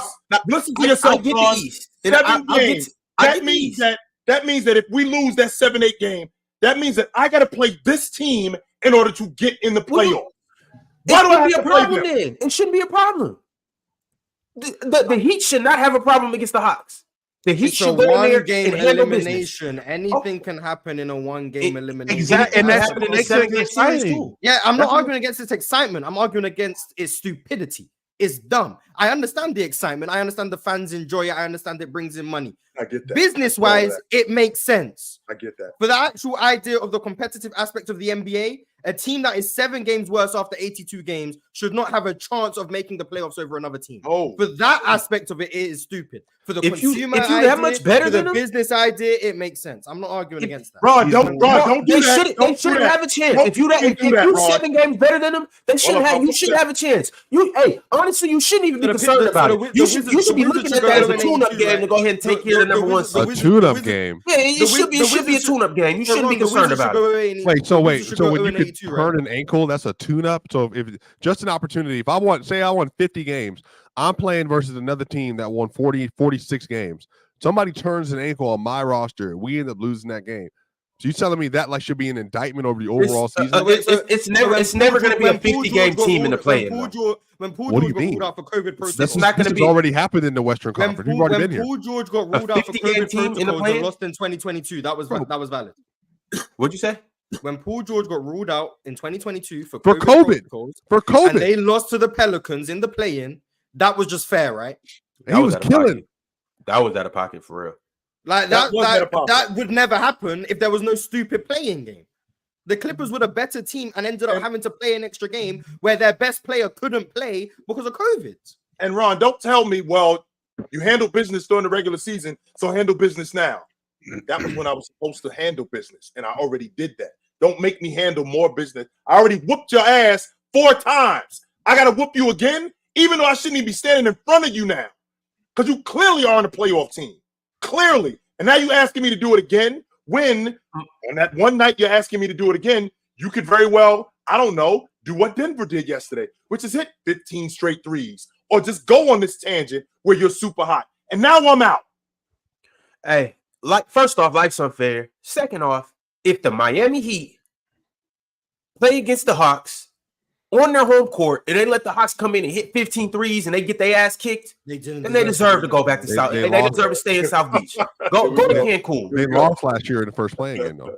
Yeah, they lost and then played the Bulls in the second one and were losing until like. If they would have lost to the Bulls, they would have deserved to stay their ass right where they at. But they obviously were the best team in the East last year, though. So that to me doesn't make any sense either. We understand one game anything can happen, and that's why people enjoy, like, you guys love your college basketball and March Madness, one game elimination, anything can happen. We get it. I'm not arguing against. I'm gonna keep saying it. I'm not arguing against the entertainment factor, the revenue it brings in, how good it is for business. I'm not arguing against any of those things. To me, if you play 82 games and your record is definitively better than another team, like it is this year in the East, there is no reason we should have to play a single game elimination against said team to make the playoffs when I'm 8 games better than you over 82 games. That's dumb. The fact that I have risked the chance of losing and going home because anything can happen in one game. That's the same way the Wizards have 15 wins this year. Not because they're better than 15 teams, because on any given night, any NBA team can beat another NBA team. If I lose out on my chance to make the playoffs because of that, that's stupid. I'm not going to lie to you. I totally get it. Looking at just using this year, fuck 2022, fuck any other year, just using this year as a sample size or an indictment on the play-in. When you look out east, yes, what y'all are saying is absolutely right. It is dumb that the Heat will be in a situation where they're playing the Hawks or Brooklyn or whatever, well, the Hawks or Chicago, wherever it is, for a place. Right, they don't have to be in that situation though. Win the first game. Hold on. Be the but the same way that we're saying it's dumb in the East, the same way we can say it's dumb in the East because of the separation, whatever. When you look at the West and how close the West is, going from 7 to 11, when you look how close it is there, and then when you look back on this season and you can point out single games where a team like the Warriors have an incident where Draymond offensively interferes with the ball and they're granted a win anyway, that one win can put them above a team like the Rockets who, for whatever reason, you have single digit games, 2-1 game, whatever difference, that should be playing worthy. That's where it's not dumb. That's it's one not game difference between 10 and 11, not 7 and 8. Between 7 and 8, 7 and 9 is what? One game? 7 and 9 is one game, is it not? Game and a half, yeah. Game and a half between 7 and 8. Between 7 and 9. And then what? The Rockets go on a the Warriors and Rockets should have no shot at making the playoffs this year. Their season isn't over. and they should still have no shot. Both of these teams go on a win streak to win out. We are 5 games back of the 8 seed. If we get the 8 seed, we deserve to make the playoffs. If we don't, and we're the 10 seed, we do not deserve it. That's fine. You know what? Cool. No 10 seed deserves to make the playoffs. Cool. Oh, we're thinking. Cool. Say less. Yes.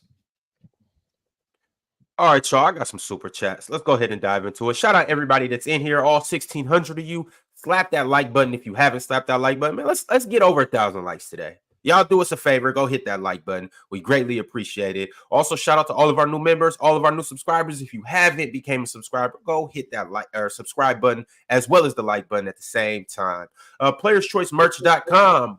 Go check us out. Go cop you something. Get you something good. Get something for your mom, your sister, your brother, everybody. Also, we're on Playback today. Be sure to go to playback.tv. Join the Players Choice room. It will be Ox and another great man tonight on Playback. Watching the Pelicans and the Suns. It should be a good game tonight. Y'all got one in that game. Who, Ron? Who's the other great man? You got to pop in and see, man. It's going to be somebody special. Okay. But Pelicans and the Suns tonight. Who you guys got? I got the Pelicans. The Suns. Give me the Pels. Yeah, it's tough. Pelicans. I got Pelicans. They need to get that win, especially at that collapse versus the Thunder. Man, I got that bad taste in their mouth. I got to get that one. Real quick. I just want to know something real quick. I got to figure this out. Y'all still wear y'all hoop shorts under your jeans, still, right? Y'all be ready to hoop. Y'all be ready to hoop. Time to time. I do. No. I used to. I don't do it no more. I knew you did. I knew you did. I have a workout bag. I have a bag on me at all times. So I just have no reason to do that. Oh my god!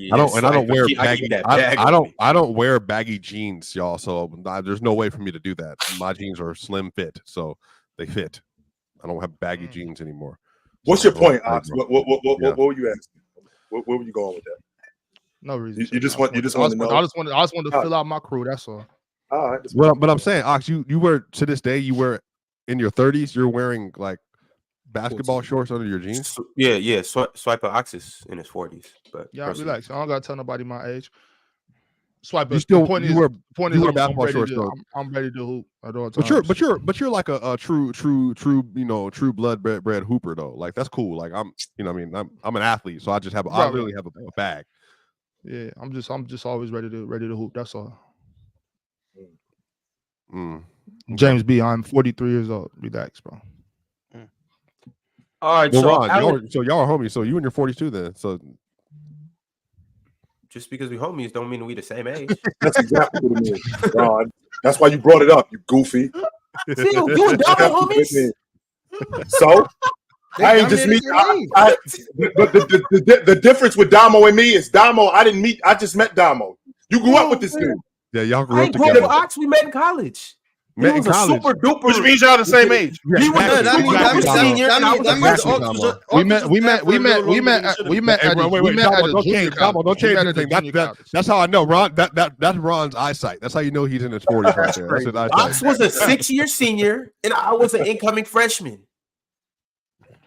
All right, Ron, I can tell you in your 30s. I can tell you in your 30s, but there's a way I could put you on. You can tell Ox in his 40s. Look at him.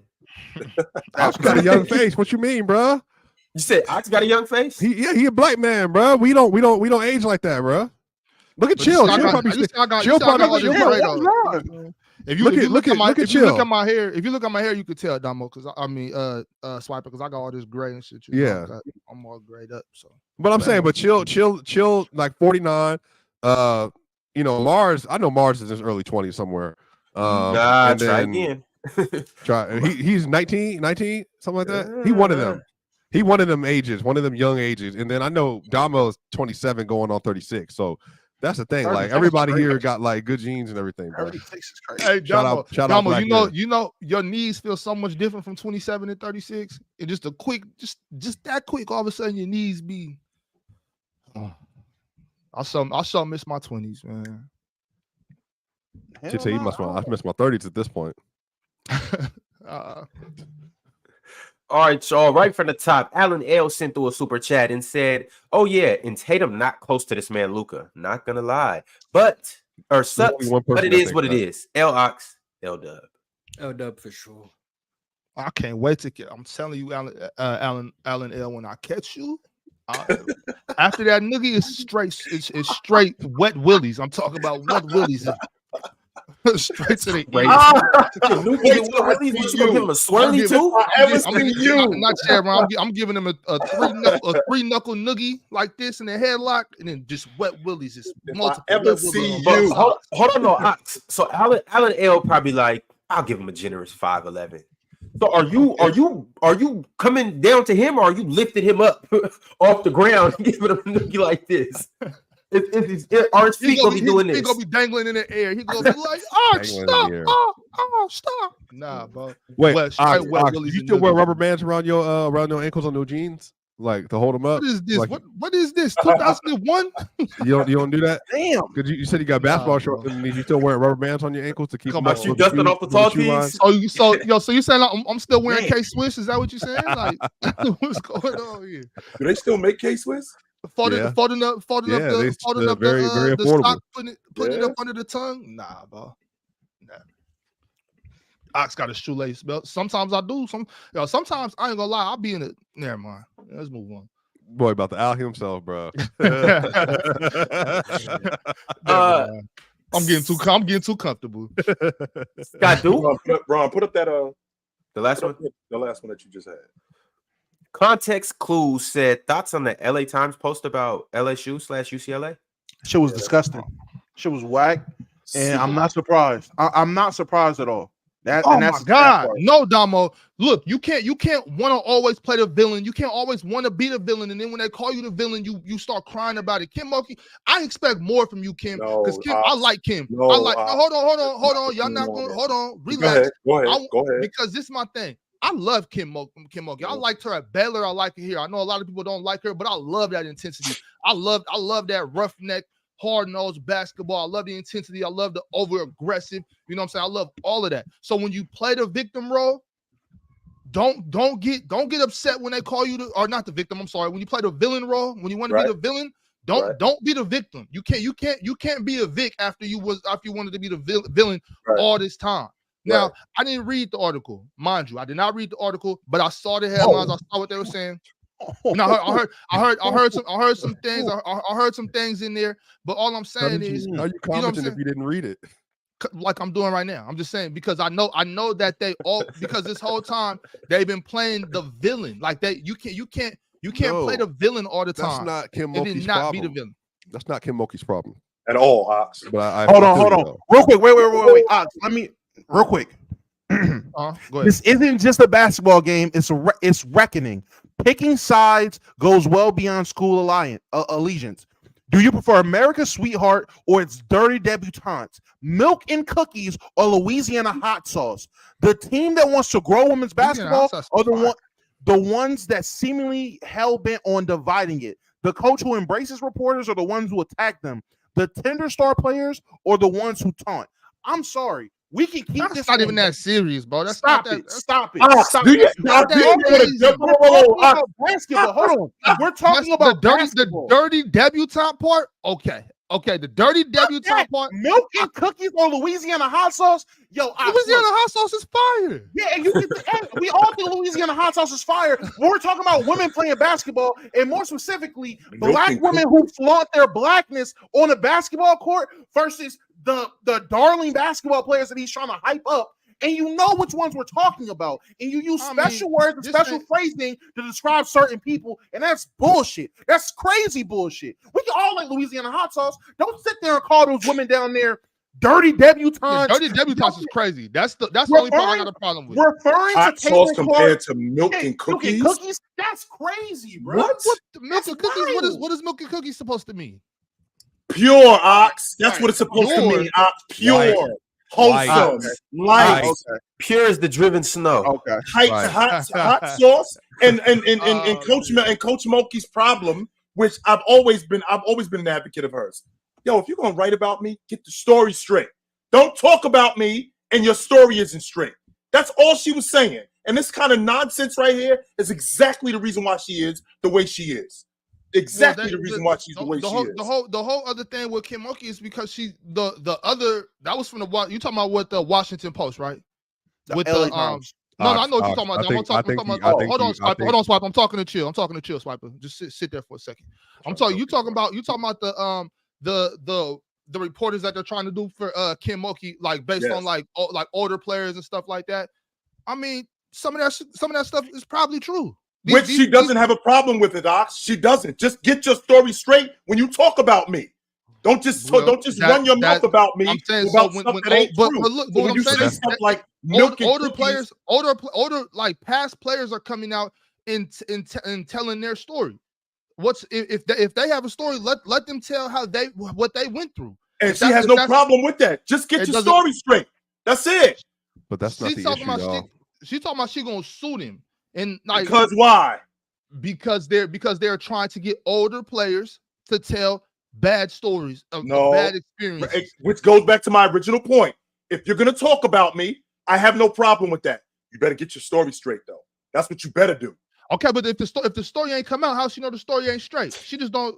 You know what I'm saying? Like, because the Washington Post, number one, is known for retracting stories and retracting statements. They've done it numerous times. So for them to extensively research whatever they were doing, Kim Mulkey is making sure that if you're going to talk about me, you better get it right, because there will be no retractions with me. You will have to see me in court. Right. So I'm fine. I'm fine with that. If the story comes out, and it ends up being this never happened, this didn't happen, she lied, whatever. Okay, that's cool. But wait till the story come out. How do you know they're going to be defacing you? How do you know they're going to be talking bad about you if the story ain't even came out yet? You could tell Kim Mulkey is one of them coaches. You could tell she's one of them coaches that at practice she cussing you out, she doing this, doing that. Y'all know how these college coaches are. It gets abusive. It gets very abusive. So maybe she went across the line a couple of times. Let the story come out, Kim. You know what I'm saying? That's a part of college basketball. That's a part of it. Now this UCLA, this LATimes thing, right? They're bigging up UCLA. They're trying to, but y'all can't act like LSU has not been stepping into that villain role purposely, trying to play the villain. Y'all can't act like y'all are oblivious to this. The dirty debutantes, that's insane. That's insane. But all the other stuff, like, man, it's sticks and stones. I mean, I'm a 90s baby. All of it is revolved around each other. All of it revolves around each other. It all seemed to me a little racially motivated, which is crazy. That's wild. And I understand it's not just black girls down there playing at LSU, but that's kind of fucking crazy to address it in such a way or set it up as that type of battle. And to the people in the chat that was confused when I said flaunt their blackness, I'm talking about on social media, off the court, just them being themselves. They flaunt their blackness. I thought that was pretty obvious, but that's what I meant by it. I didn't mean on the court, buddies. Relax. But regardless, we're talking about basketball. We can keep it basketball. To use these little undertones, to use these cold words, keywords, to use that shit to describe those girls versus these girls is crazy. That shit is insane. And I understand have thick skin. Hey, it's just words go hoop. I totally get that. At the end of the day, this is not some fucking wiki page. This ain't some podcaster. This ain't some YouTube channel reactor or some nigga on Twitter. This is the LATimes. There's no way something like that should get fucking written by the LATimes. That is insane. And without a second thought, that's wild. That's wild. I understand that I do understand that we're in an age of sensationalism. It's always been like that. I can definitely get that. And this is something that, it's sensationalized, right? So this article comes out and it's going to talk about how Kim Mulkey has been abusive to her players, how she talks about people. All right, I get that. But there has to be a line. Like, all right, we're not going to be able to say this. I won't allow you saying this. That's what editors are for, right? That's what people at the newspaper, that's what people at publications are there for, to proofread things. So if there's somebody at the LATimes, when they see this and they see all of this and they go, okay, we're going to publish all of this, you guys are all okay with that? I think that's an indictment on the LATimes too. All right, y'all. Moving along. I got another super chat from Jink. Jink said, Chill's hate for Luka is insane. Saying AD over him, first team All-NBA. Then you said Luka isn't a willing passer. Then you always put Tatum on his level. Laughing. You said AD over Luka for first. I don't remember. To be honest with you, I don't remember saying that. I remember saying that the All NBA team could be 5 bigs. I said that. That's what I did say. And then we were talking about the All League defensive team. That's what I was talking about. I don't remember saying Anthony Davis over Luka for first team All NBA. I don't know if I don't remember saying that. If I did say that, then I'm definitely off with that. No, I don't think that. There we go. Tony Gradsky with the super chat. He said, "How do y'all think Paolo and the Magic will do in round 1 versus the Knicks?" Close sweep. Better than people. I think better than people would assume they would do for their first playoff outing. Y'all don't think they got a chance against the Knicks? I'm done with Florida. They threw a monkey wrench in Mars' whole plan. They threw a monkey wrench in his whole plan. Screwed it up. So Mars, Wemby at least tried, so I'm not mad at Wemby. Wemby at least tried. That wasn't Florida. over the back foul on Wemby on Draymond too. Florida, that wasn't. nah, that was definitely an over the back. So nobody has the Magic beating the Knicks. No, they don't have enough. They're not ready. Not ready. Okay. I got the Magic over the Knicks. Julius Me Randle too. takes 25 shots and Fuck New York. yeah. How about that? Yeah, Julius Randle is gonna take 25 shots. Just the Magic, Julius Randle, because Paolo Banchero is Julius Randle. I'm on that type of time, man. Big Paolo. Yeah. That's where you at today, Damo? That's where I'm at today. Fuck the Knicks. Yeah. They gonna play Jonathan Isaac 22 minutes a game. I'm gonna win the series just on that. Yo, I just read that article, Damo. What? Come on, man. No, they updated the article 1. They updated and changed it because of what it originally said. So you didn't see the original article. You didn't see the redacted one. They said that. Well, right. Hold on, real quick. They took the Debbie. They took the dirty debutante. All the stuff I read was on the pre-edited one. So what I'm saying, Damo, if the only thing that they had to take out was the dirty debutante part, then that article wasn't that bad. And in fact, at the end, they actually showed the injury. Actually, Ox, if they fired the editors for that paper, what do you think that means? That somebody got crybaby. Somebody was crybaby. It's not like Rush Limbaugh. They didn't call nobody on no nappy headed hoes. It was, you know what I'm saying? It wasn't like that. So you know what I mean? You're right. They didn't have to call them nappy headed hoes. They call it dirty debutantes and Louisiana hot sauce. That's what they switched it for. But because we like Louisiana hot sauce, it's no problem. But do you think this is a good time to just keep it pushing from this? Do you remember the convicts versus? We should just move along. The convicts versus the Catholics back in the 1990s. Yes, I do remember that. Bro, that was insane. That was insane. I couldn't stand Notre Dame. I could not stand Notre Dame for the life of me. Renji with the super chat said, "Luke is the best point guard ever." Oh, see, I'm out.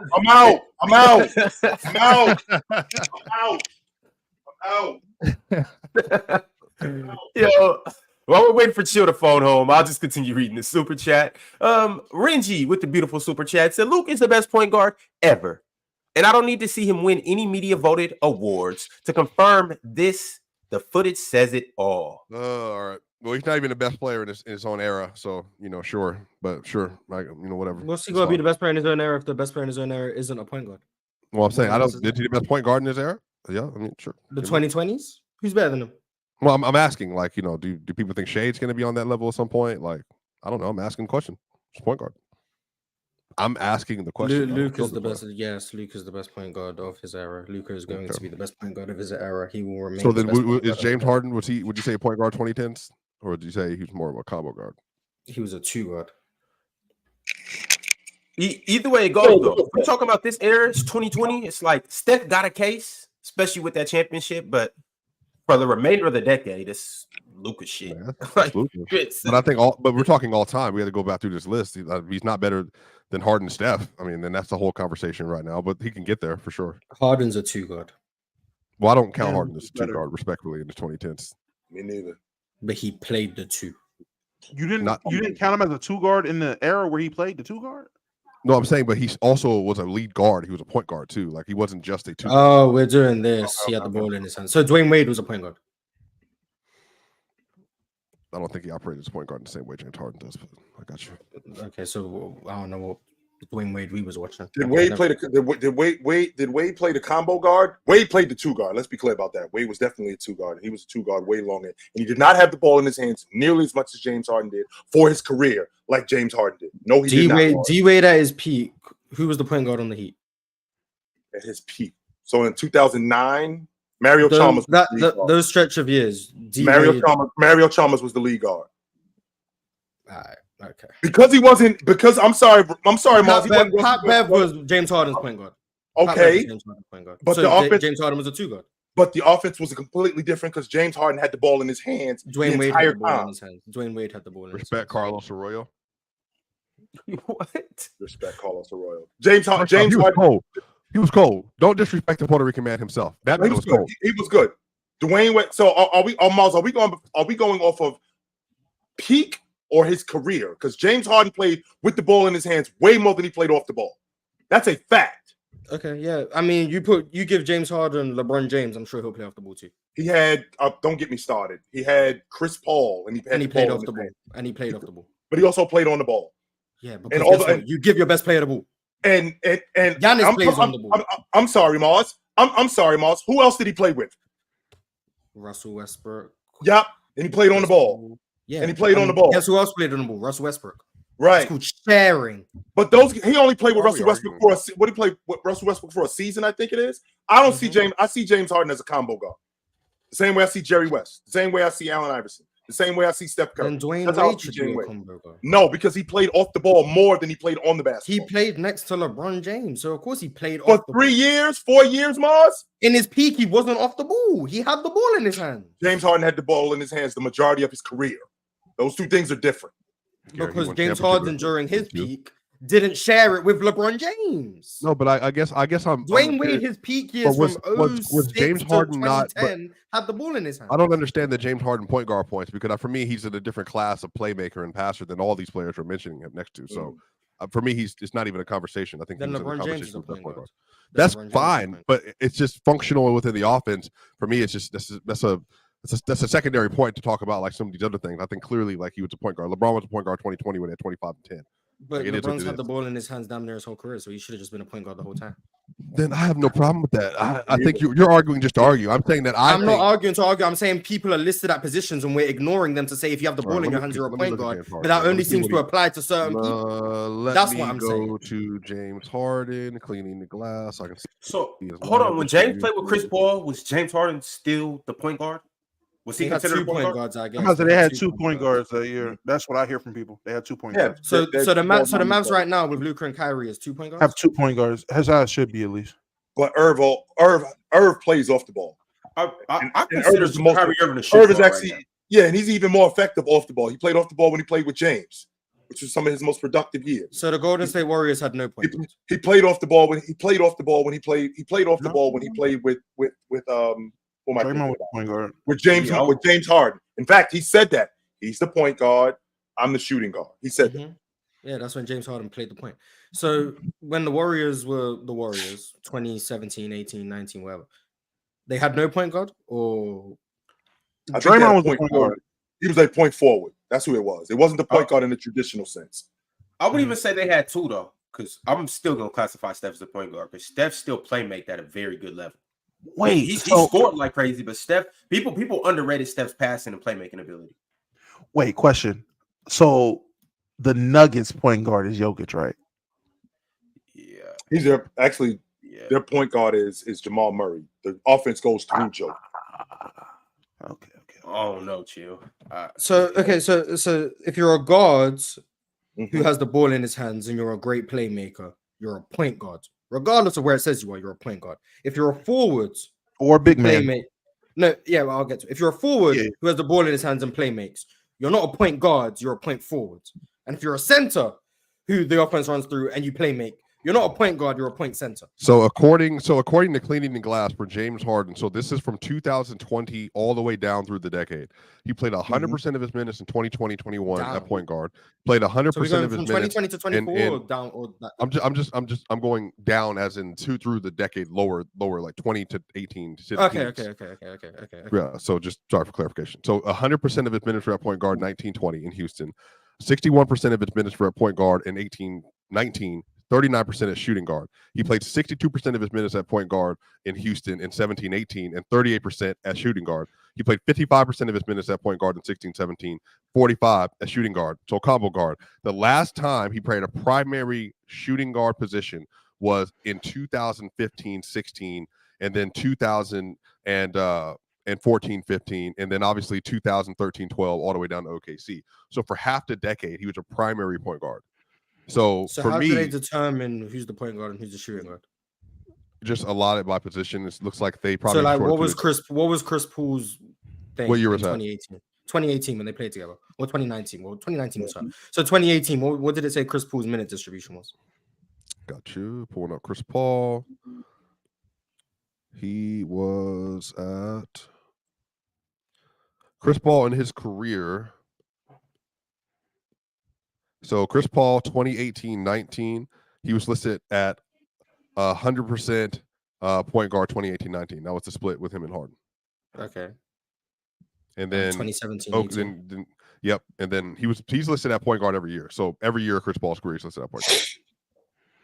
So they so that's what I was about to say. So if they both play point guard 100% of the time, how is that possible if both of them are on the floor at the same time? Somebody's got to play off the ball. Yeah, so 2018-19, I think this is where they get into the stagger minutes or whatever. 2018-19, that's when Harden was 61% of the minutes at point guard and 39% when he was playing shooting guard.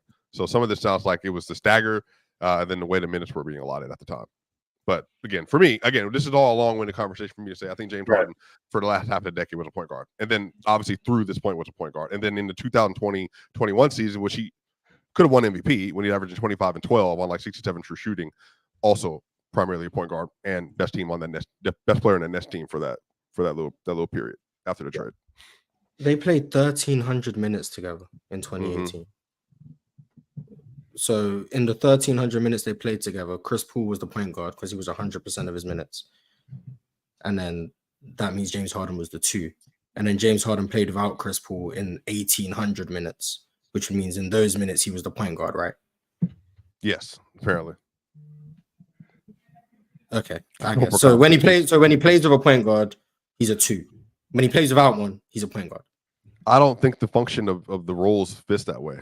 Ron playing with the buttons over here. I don't think the function of the roles fit that way personally. I think that they both operated as point guards. They just learned how to play together and they operated together to be primary playmakers at that 2018-19 year. So that didn't diminish like James Harden as a point guard or Chris Paul. That's what they do. They're primary creators, primary playmakers, primary on-ball scorers, and facilitators for like off-ball players. So, not really a struggle for me. I'm not arguing against what James Harden's role was. I'm saying if someone's listed as something and then we say that's not what they are, I think that would have to remain consistent with every combo guard throughout history. That's what I'm saying. D-Wade had the ball in his hands. We're not going to say Mario Chalmers was a point guard for D-Wade when D-Wade was the one running the offense. He was the one initiating high pick and rolls. He was the one creating for everyone, not Mario Chalmers. So if we're doing that, D-Wade at his apex would have to be considered a point guard. Otherwise, we're just saying James Harden is a point guard, but we're not being consistent. That's my issue with it. So Mario Chalmers was playing off the ball. Yes, Mario Chalmers always played off the ball. Yeah, he was. He played off the ball. And then when LeBron came, it was LeBron was on the ball and then D-Wade was off the ball, but then D-Wade would be on the ball and LeBron would be off the ball. It was never Mario Chalmers on the ball, but Mario Chalmers was listed as the point guard. So I guess was Mario Chalmers the Heat point guard? So cleaning the glass in terms of being listed, listed he was, but the way that offense was, no. 13-14, D-Wade, 91% of his minutes at shooting guard, 12-13, 87%, 11-12, 92%, and then 10-11, 90%, 9-10, 93%, 08-9, 90%, and then 2007-8, 78%. The highest allotment that D-Wade got at point guard was 2003-4 with 55% of his minutes at point guard. Yeah, that makes sense because you put a point guard like Mario Chalmers was a listed point guard, so you play next to Mario Chalmers, you're going to be playing the 2.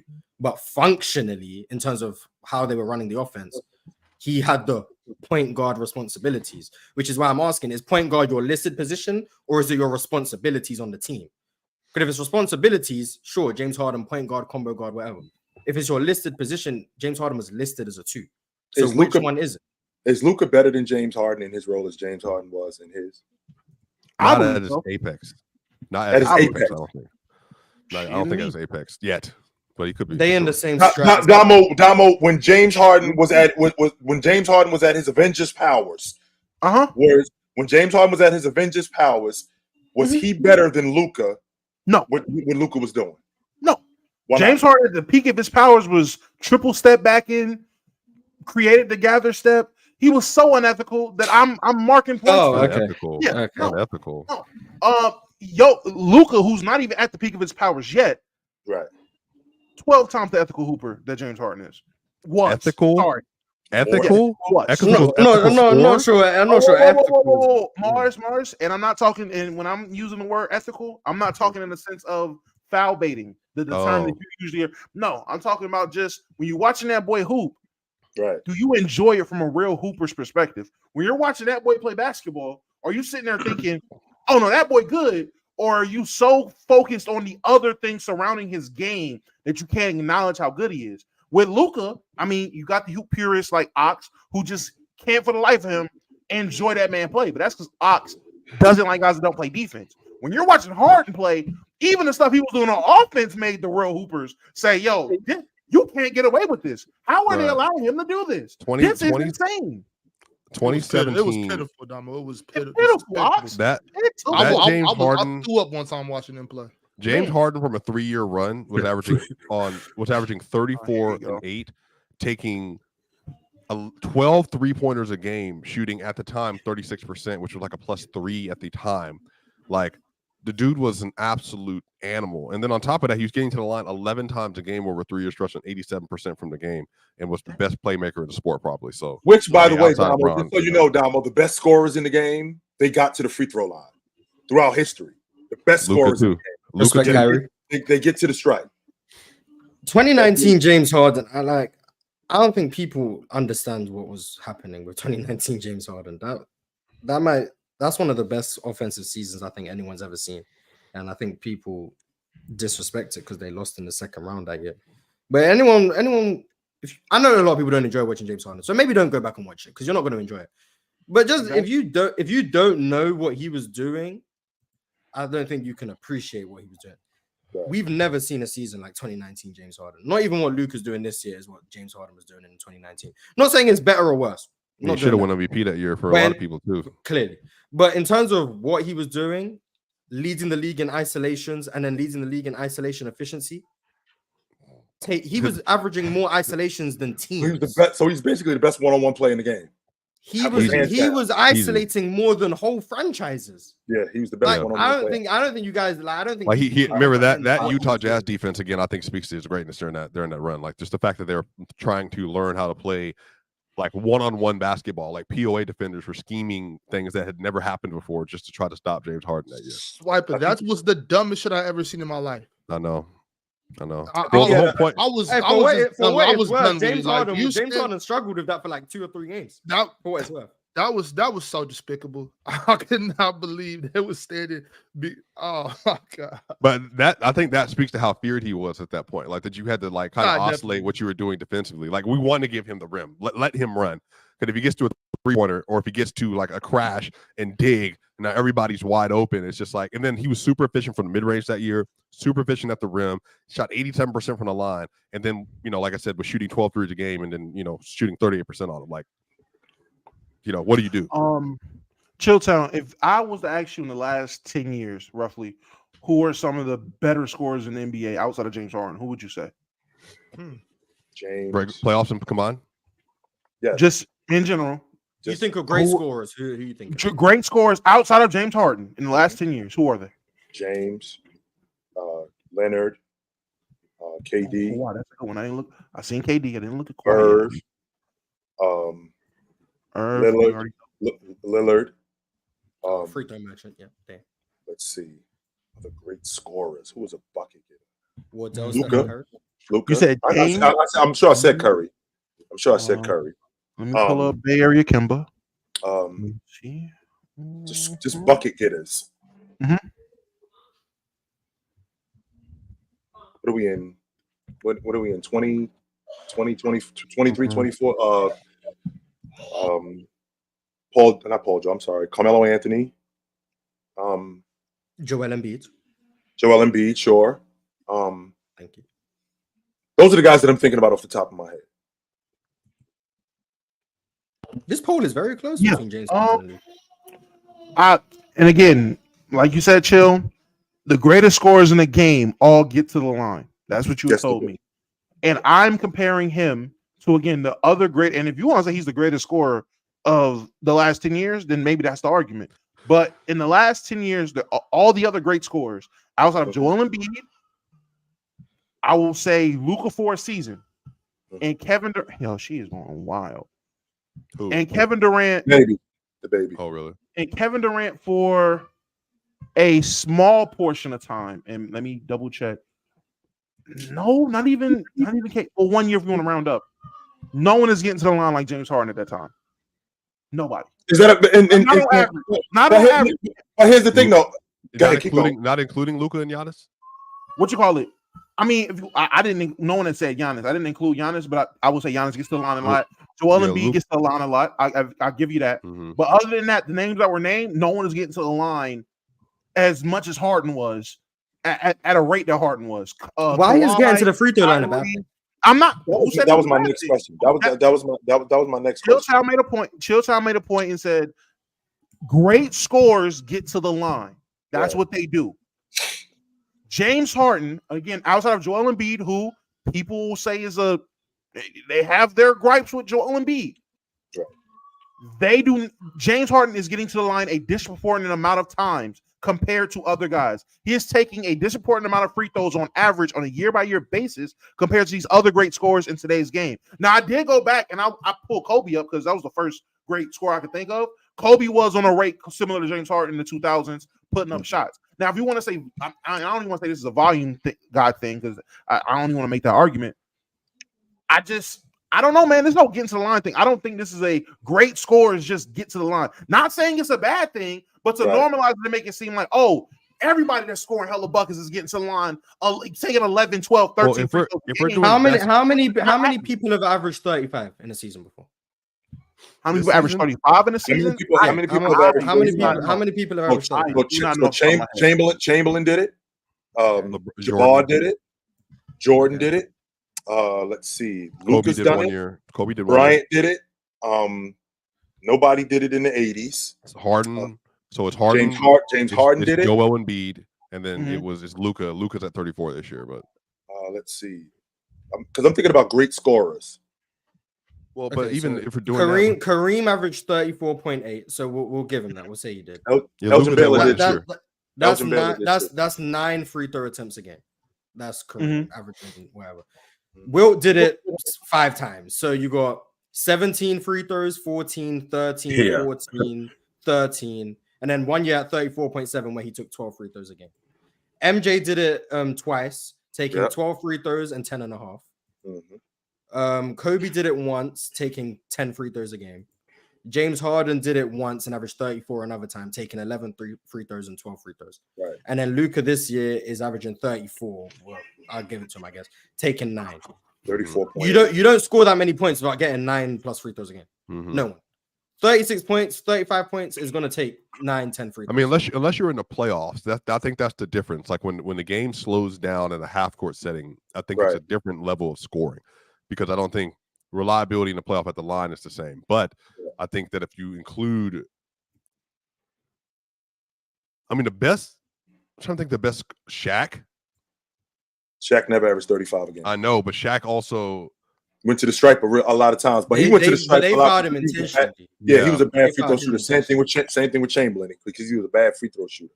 I mean, Elvin Hayes, he never averaged. He never averaged. MJ averaged 35 in the playoffs. 1, 2, 3, 5 times, taking 9 free throws, 13, 10, 10, and 13. Jerry West averaged 30. Jerry West had a 5-year stretch where he averaged 35 a game in the playoffs. Right. So you don't get to the high 30s without free throws. You don't. You have to everyone who's going to score that. Yeah, I think Domo wants to come back up, but runs Elgin Baylor averaged 38. How much did Jokic average last year, free throws wise, Mars, in the playoffs on the 30? Jokic. 5? Jokic, I want to say probably 6. I want to say, but I'm gonna check just to be sure. I'm about to say, and I didn't catch the entirety 7 of free the throws. conversation. 7? I didn't catch the entirety. He a free throw merchant, man. 7. Wow. Mars brought up Damo about the guys who The volume like James Yeah, Harden. guys So who everyone who average averaged 35 And plus. we came up with 7 They're guys. they're all going to the line at like yes, a lot of them are going to 9, 10, 11, 9, 12, 10. 10. What about the years when James Harden wasn't averaging 30 and he was still getting to the line that many times? When he wasn't averaging 30? Yeah, I'm thinking a year he had 10 free throws a game. He was averaging 26. What's that? 2015? Which year was that? I wasn't even looking at the year. I just seen the number. That was 2013. That was his first year in Houston.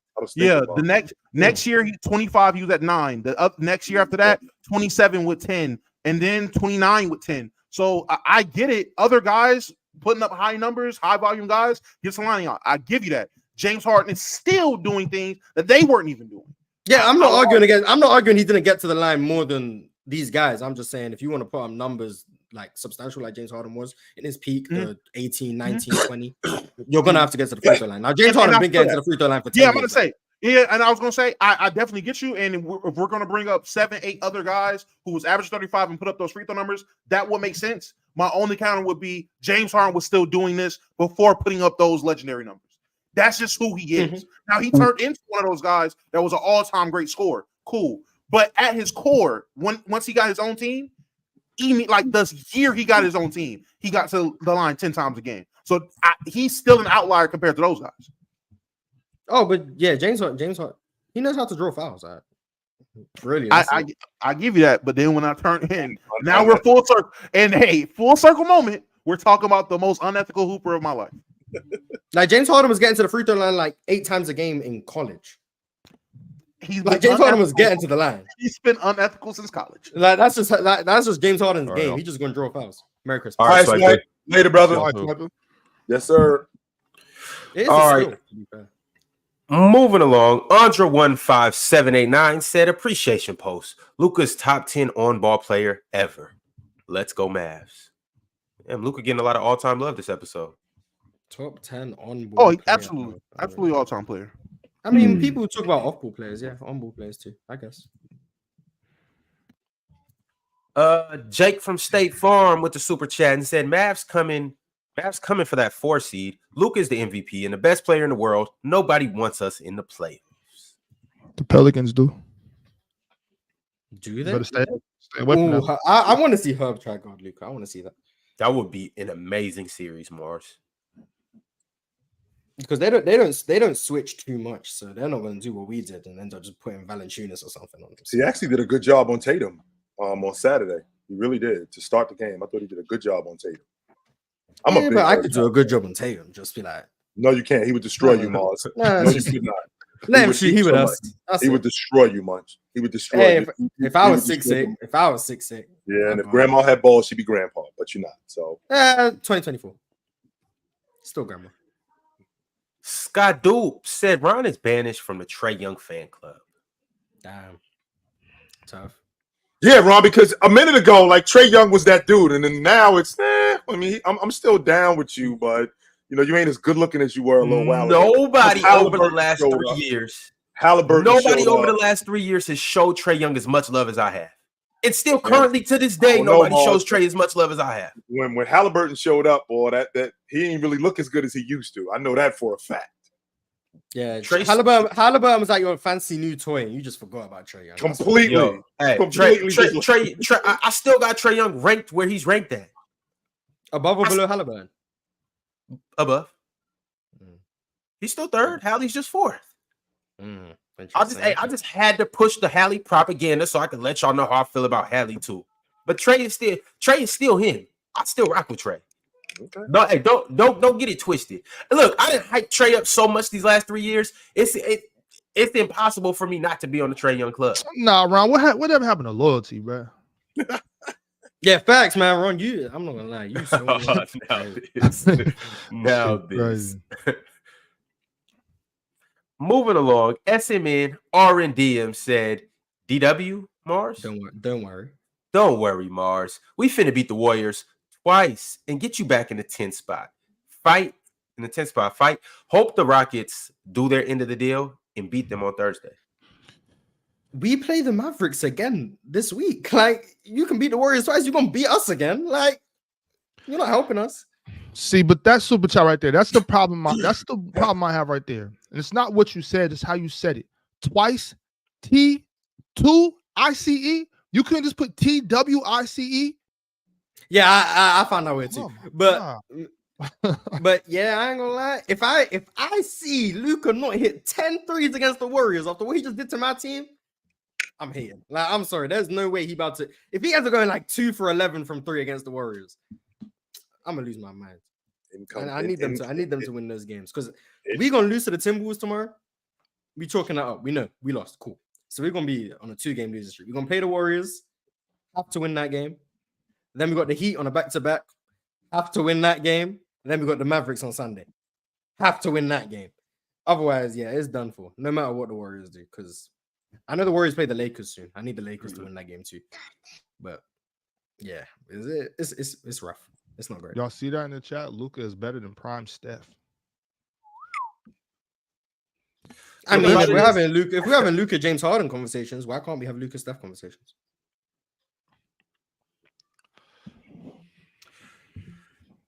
Luka's that good. I don't agree with none of this, but Luka is that individually. He's got to the point where he's that good. Wait a minute. We got to consider the source when we say this now.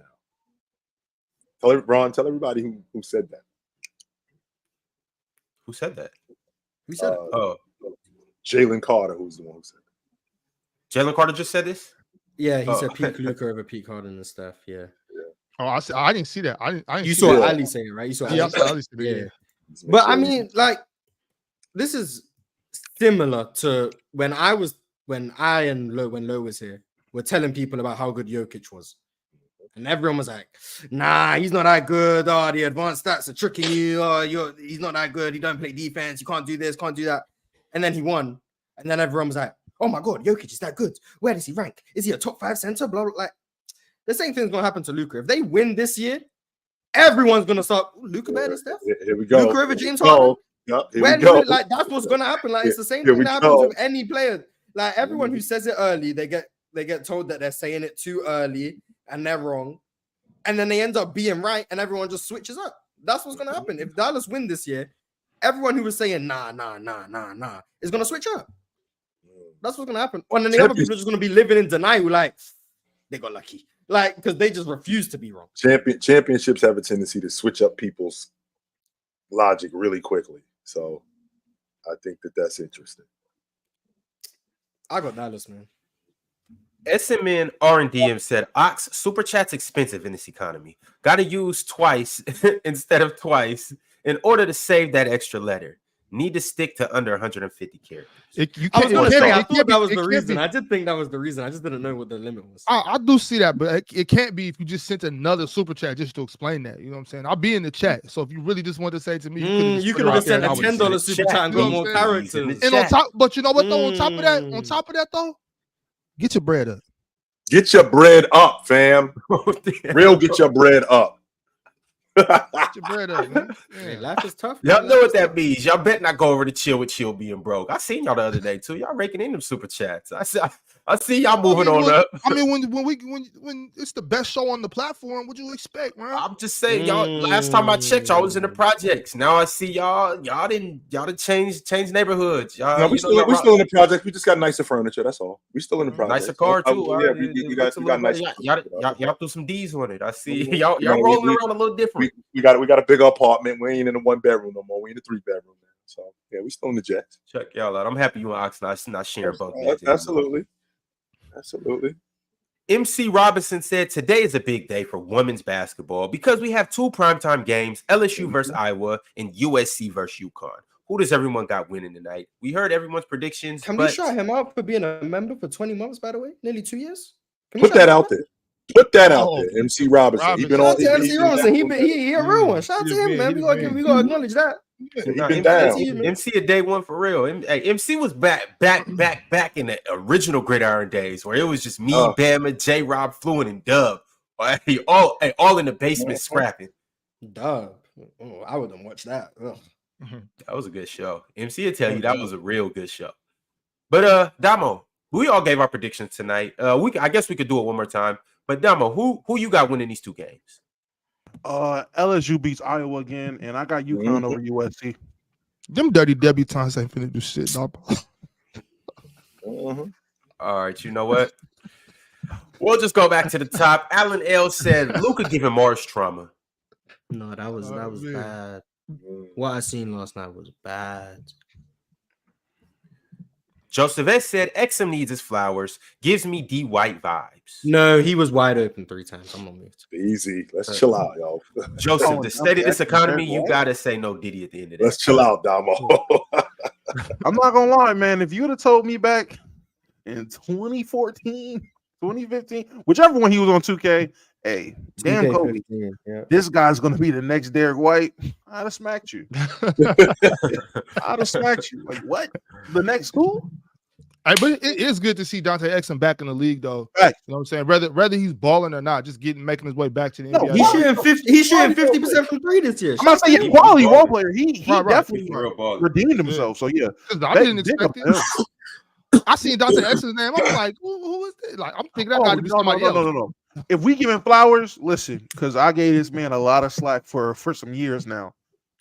Man, shout out IT, man. He's back in the league, man. He done made it back. The begging for a job work. Begging for a job work, man. Who would have thought? You ask, you receive. You can't do that, Damo. Don't show love and say begging for a job work. That man put that work in. Hey, man, we all know IT deserved to be in the league, though. He put the work in while begging for. Begging for a job. He begged for a chance and then got the chance. Two things could be true. Two things could definitely be true. I got my jokes off the last 2-3 years. I was getting my jokes off. So shout out to IT, man. Back in the league. Hey, Sons, put him in the game, man. What are we doing? Put him in the game. He played a couple of nights ago against Oklahoma City. He played. They were down 200. That doesn't right. He need real minutes on the court, man. Who y'all they're gonna end up extending him for the rest of the season. I'm pretty. I seen them giving Saban Lee minutes a couple weeks ago. You can give IT some minutes. San 8 said, "I love the Sixers' chances versus Doc Rivers Bucks." I do too. I love anyone's chances against the Doc Rivers Bucks. I like everyone's chances against the Adrian Griffin Bucks. So, I'm saying it's not because of Doc Rivers. Facts. He got easier because of Doc. I say that, but that was buttered toast when they traded for Dame. No, told you. I got another super chat from a guy named One Buddy. One Buddy said, "Shout out to the goofies in the chat. We are necessary, yo. Absolutely, we are." Do we want to give Buddy his flowers for being a member for 8 months? Yeah, 8 months. That's a long time. 8 months is a long time, man. Shout out to being a member for 8 months. That's nearly a whole pregnancy. Shout out, Buddy. Cool consistency, turning up the chat and tormenting people for the last 8 months. Salute nearly to you, a whole pregnancy. That's true. That's a fact. Trevor Paul said, let's compare the 16-17 fifth in MVP voting and king of the fourth to Jalen Brunson this year. Who was a better scorer / more impactful to Isaiah their team? Isaiah Thomas. Oh. Yeah, I think if I'm not mistaken, Isaiah Thomas that year, he led the NBA in fourth quarter points. He averaged the most fourth quarter points that year. It was more than Bryant. It was more than Karl Malone, something like that. He had a fantastic year that year. Yeah, he did. Man, give me IT with the good hip, man. IT with the good hip. Better than a lot of y'all favorite point guards. Mm-hmm. So he's allowed to be unethical. He's allowed to be unethical. Mm-hmm. I guess I was gonna say when you smooth, you get to be unethical. Yes. You gotta do something, Morris. I gotta get something. Like what? Man, 5, 1.5. He gotta get some type of leeway. So are we comparing? Are we comparing Isaiah Thomas? Are we comparing 2024 Jalen Brunson to 2017 Isaiah Thomas? Isaiah Thomas was better than him in 2017. He was. Yes, he was. Yes, he was. Now I do think maybe this is a hot take. No, it's not a hot take. It's actually pretty cold. The Knicks are definitely a better team than that Celtics team. I will say that. This Knicks team is better. As a unit, I take this Knicks team over that Celtics team. But as a number one small guard player, yeah, give me IT with the good hip. You put IT with the good hip. Celtics team was the 1 seed, right? Yes, they were in 18. In 17, I'm sorry. You put that. Give me Jalen Brunson, man. Give me Jalen Brunson. Why, Mars? He a better scorer. He a better playmaker. He a better defender. Better scorer. I give it a defense. Playmaking, maybe I'm just selling Jalen Brunson short, or I misremember IT's playmaking because I don't even know if there was playmaking, so you might have it. But scoring, yeah, nah, I think IT. Let me not say that. Let me actually look because I don't want to just be yapping. Was IT a better scorer? He was a bucket for sure. He definitely was a bucket, but hey, give me IT. It's a lot of bias in that, but give me IT. Nostalgia do be hitting. It do. That's why I had to cut my. Let me actually look. Let me put. I do also want to say though, like we got robbed of a good 3-4 year run from IT. If that hip injury doesn't happen, he's doing that for 2 or 3 more seasons. Yeah, if he's not forced to play. That Boston will be treating that players nicely, man. Boston will be treating that players nicely. But yeah, give me Jalen Brunson. All right, let me see. We got 29. I think 8 months is full time. I think 46 and 38 versus 28 on 49 and 40. I mean, numbers, the layman's term numbers, they are in favor of Jalen Brunson. So that was in the Boston Garden that year. Remember when Isaiah Thomas was there? I think that's him right there. And they were playing the Cavs that game. That's Tristan Thompson down the other end. I was at that game. Yeah, I was there. How many points LeBron have? What did James At least do 10, that? right? At least 10. Yes, he did. at least 10 for sure. I was at that game. All right, fellas. Moving along. SMN R&DM said, "Hey, I am breaded, maybe, but it's called being responsible. Also, been spamming super chats. Can't go to 20 every time. That's a fact. I'm not trying to check your pockets, bro. You know what I'm saying? Yeah, yes. Even if you is, he cleared up the room. He said, "I'm breaded." I'm just saying, don't be being breaded in this cost of living crisis. You know what I'm saying? Hey man, that cost of living crisis is no joke over here. So shout out to him. He got money. Shout out to him. Oh, y'all be all right. Go to work. Devo said, "Damo, who you got for MVP?" And chill. Mavs going to the finals. Just wait. I'm waiting. Man, my answer is not changing, man. My glorious Shay. What are we talking about? SGA is my MVP, man. I don't know what else y'all need to see. I don't know what else needs to be said, what y'all need to hear. But yeah, the MVP is in OKC once again. Now, Damo, over the last, I think, like 6 games, he's been averaging under 30. Jalen Williams has been doing work. And the 2 games that he was out, I think they won. So no, they lost to us, sir. They lost. I'm sorry, they did lose. Jalen Green masterclass. I apologize that they lost in overtime to you guys. They cooked the Suns though. They cooked the Suns. They did. They smoked the Suns. Yes, they did. And Kill. Last time I checked, the MVP is given to the player who best deserved it for the year, for the season, for the whole season, whole season. I don't think the last 2 weeks or last week is going to be an indictment on what he's done this year. Right. All right. Football Breakdown said, "Why are we acting like LBJ isn't still the best small forward?" Why are you saying we? He shoot like Steph Curry. I know you guys seen that. He shoot like Steph Curry. Maybe Dion went wrong. I don't know. Hey, maybe Dion went wrong. We seen Steph Curry go 9 for 10 from 3 before? I mean, the man is literally shooting a career, which is crazy to think year 21, LeBron is shooting a career high in 3 points. Right? It's really not. And it's you get yes, it is, Ron. Because you become you'll become a better shooter the older you get. What are you talking about? That's not crazy to think that. That's not crazy to think that. At the beginning of the season, y'all was ready to throw pies at my face for saying, "Hey, I still think Bron is Bron." I was told it's year 21. He's 46. Why should we expect him to be anything like he was? I'm sitting there telling you, until that man shows you a reason he's not, he is. And what was I told? Oh, I gotta see. Now we see him having the best shooting year of his career, and still performing like LeBron. And it's just, I mean, who wouldn't expect it? I ain't trying to hear this shit, man. It's crazy. That man shot a whole 34.6% in his career with the Lakers, and then shoots 41.5%, and we're not meant to praise that. Like what? Ron, before the season started, if I told you that James is going to shoot over 40% on the long ball for the season this year, would you have bought that?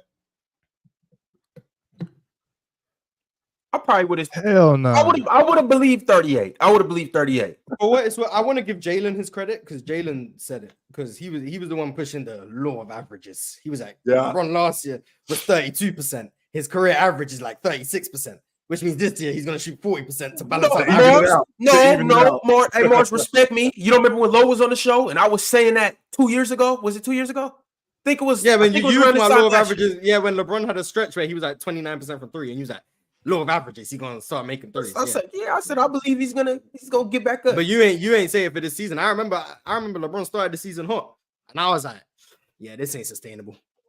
It's been sustainable. I was wrong. LeBron got a strap. Shout out, Bron. Riddell knows ball said, RIP Kings and Rockets. Sorry y'all had to play the Mavs. For what it's worth, we lost to the Mavs when no one could miss. So like, I don't feel as bad. Like if we lost to the Mavs because they've been shooting poorly recently. If we lost to that Mavs where they're like 10 for 38 from three, and we still lost, I'll be disappointed. But it made like 25 threes. Like, is what it is. The beam will light again. Okay. Alan L said, "Swiper better respect Tars." Not gonna lie. I wasn't trolling. Like, you guys must not know who Embiid is. Like, I don't know what to tell you. You guys must not know where healthy Joel Embiid is. Hey, remember the dude that played for the Buffalo Bills, Vontae Davis, who retired at halftime? Mm-hmm. He died. Damn. What? Oh, yeah. Vontae passed? Yeah. Wait, the one that passed out in the. No, that's the one happening. Wait, what's his name? Who'd you say? Vontae Davis. Vontae Davis. Oh, damn. How'd he pass? I don't know who that is, but rest in peace. They found him dead. Damn. That's what Vernon was talking about early. I seen a clip of his brother on a show talking. I didn't think he was talking about that. What? RIP Vontae. Yeah, that's crazy. I hope that can't be no April Fool's joke. I don't play like that. Damn. Yeah. And Penzu said, "Can you make a playoff bracket with the top 16 teams?" We'll do it once we have the playoff teams. Yes, we will. Because we need Houston. We're not there yet. We won't get Houston. Getting close, Mars. We're getting close, though. Sam said, "So are we cool within teams tanking?" Just asking. So are we cool with teams just tanking? Wasn't a problem years ago. They're still tanking. Are we not watching Toronto right now? Toronto's tanking. Nobody had a problem with the Boston Celtics tanking in 1997 in the Tim Duncan sweepstakes. Nobody had a problem with that. Nobody. Toronto's tanking. Utah's tanking. Yeah, break. Teams losing on purpose. Teams are still tanking. Yes, they are.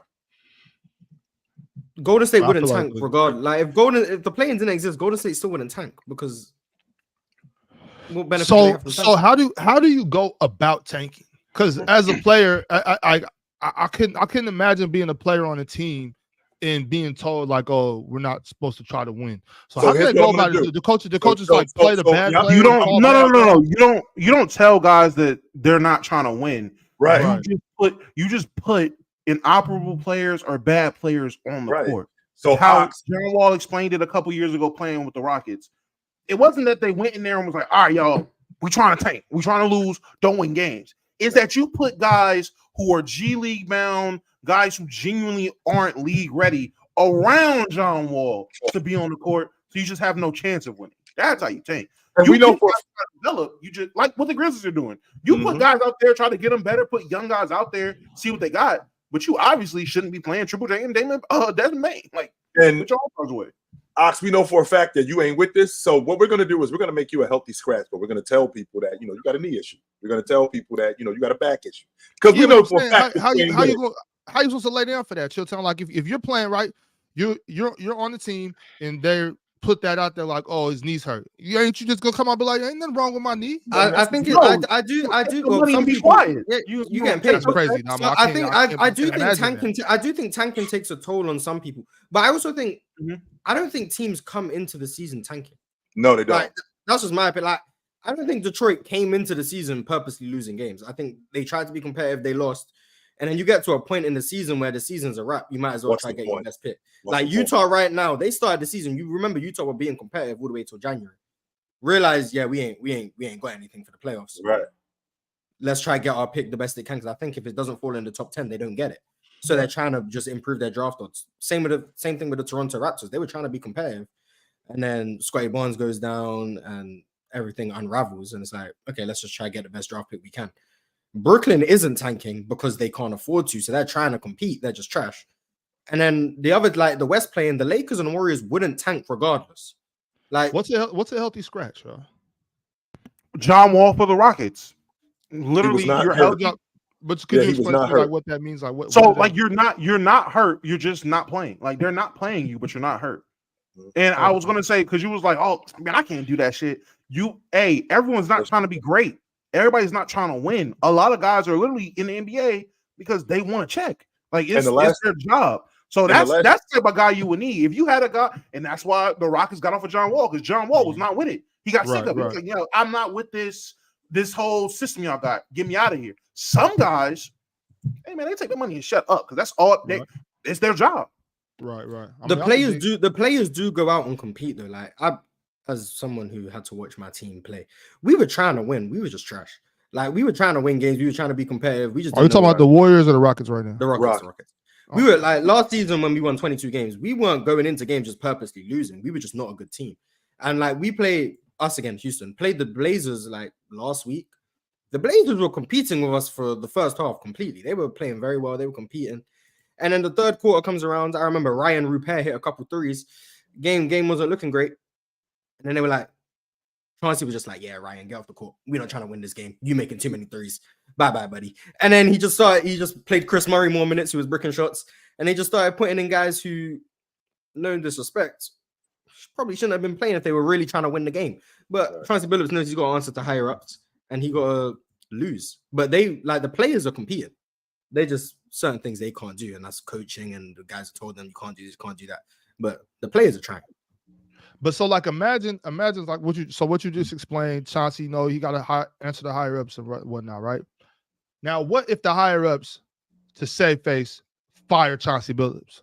Like, it's just not working. Well, that's happening anyway. I'm gonna say that's what's happening. That happens. That's what ended up happening with guys. They end up doing what the front office or what the higher ups say. They end up losing games, not playing certain players, and then when there's pushback, blowback from that, they fire the coach as. It's hard to have a losing culture with a coach and then have that coach to bring you to the winning times. No. And that's the problem. Like I wouldn't, me personally, if I was a coach, I would never take a job for a team that is trying to lose because I know the moment they're trying to win, they're gonna get rid of me because they're not a part of the winning culture. As losing culture. Right. That's what they're gonna view you as. So I think it's a lose-lose situation. The only reason why that's not going on in Detroit is because they paid him $75 million. That's the only reason why that's not. And once he's already said the only reason he's there is for the money. That was it. They basically begged him. They basically begged him to take the job, and they overpaid for him. Otherwise, he would have never taken that job. He didn't want the job, but he couldn't say no to $75 million. Who's going to say no to that? Nobody's going to say no. But you can be a terrorist for $75 million. When did Monty say that? I'm only here for the money. When he preseason, they asked him, "Oh, what made you?" Because he said he wasn't going to be, he wasn't going to coach. And then someone asked him, "Oh, so what made you like change your mind?" And he was like, $64 million. That's what he said. Like he said that verbatim. He said $64 million. You can't turn that money down. $64 million. He turned down their original contract, and they came back with an even bigger one. He was like, "Yeah, like you can't turn that type of money down." Like, well, you can, but he didn't want to. Yeah, that's cool. All right, y'all. Trevor Paul said, "I heard Skip Bayless say that if he compared JT and JB to Pippen and MJ, he would say that JB, Jaylen Brown, is more MJ because he got more dog in him." How do y'all feel about it? Ain't nothing wrong with that. I feel like Skip Bayless fell off and we need to stop talking about it. How about that? That's a fact. That's very true. How about that? There's nothing to talk about Skip Bayless for. I'm sorry. Like I see him show up on my timeline sometimes. he's still trying to push this LeBron hate propaganda. It's just sad at this point. Yeah, He's a 75-year-old man. It's sad. Yeah, I don't even entertain him. I really like don't. he gonna die hating LeBron. Like, and it's sad. Like it's genuinely sad. He made his career off of that. That's what he made his career off of. 20 I'm years. saying he got that's what he do. He got paid for it. I mean, if these coaches and players can tank for a check, he could talk some shit about Braun for a check. I ain't mad for sure. Get your breads. And then dog. I mean the fact that No, people are like- still talking about him there is crazy. That's fine. Do what you gotta do. Hey, find your niche. At a certain point in time, and this is coming from a guy who's made a name hating on basketball players on the internet. At a certain point in time, there's a certain level of flowers you should give a player. Like when they prove you wrong. Like at a certain point, you should be able to admit you're wrong. I don't think he's ever done that. Even when LeBron has won, he's made excuses and still hated. Like he's never just flat out gave flowers, and that's crazy. Yeah. I mean, my thing too is like, as I guess you can see from our conversation earlier, I just don't really care about what media has to say, like taking it personal, like what journalists and broadcasters have to say. To me, it's just not a big deal. You know what I mean? Like, it's ain't nobody touch you. You know what I'm saying? Who cares? He said that. He said this. Well, that's all right. You know what I mean, thing it's not is- a big deal anymore. I'm off. Go ahead, Ron. Go ahead. Oh, I was just gonna say I don't really see what's wrong with him saying that JB got a little more Jordan in him. There's nothing wrong with that. He do got some dog in him. So I don't think there's nothing wrong with that. But I just don't think anything he says matters.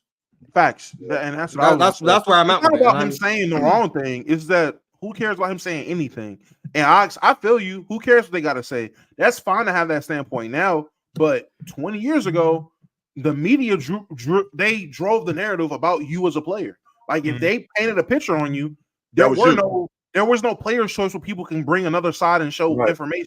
There were no podcasts, there were no sideshows, YouTubers, streamers. There was no one else to hear information about these players. It was just the media. Whatever they thought of you, that's who you were.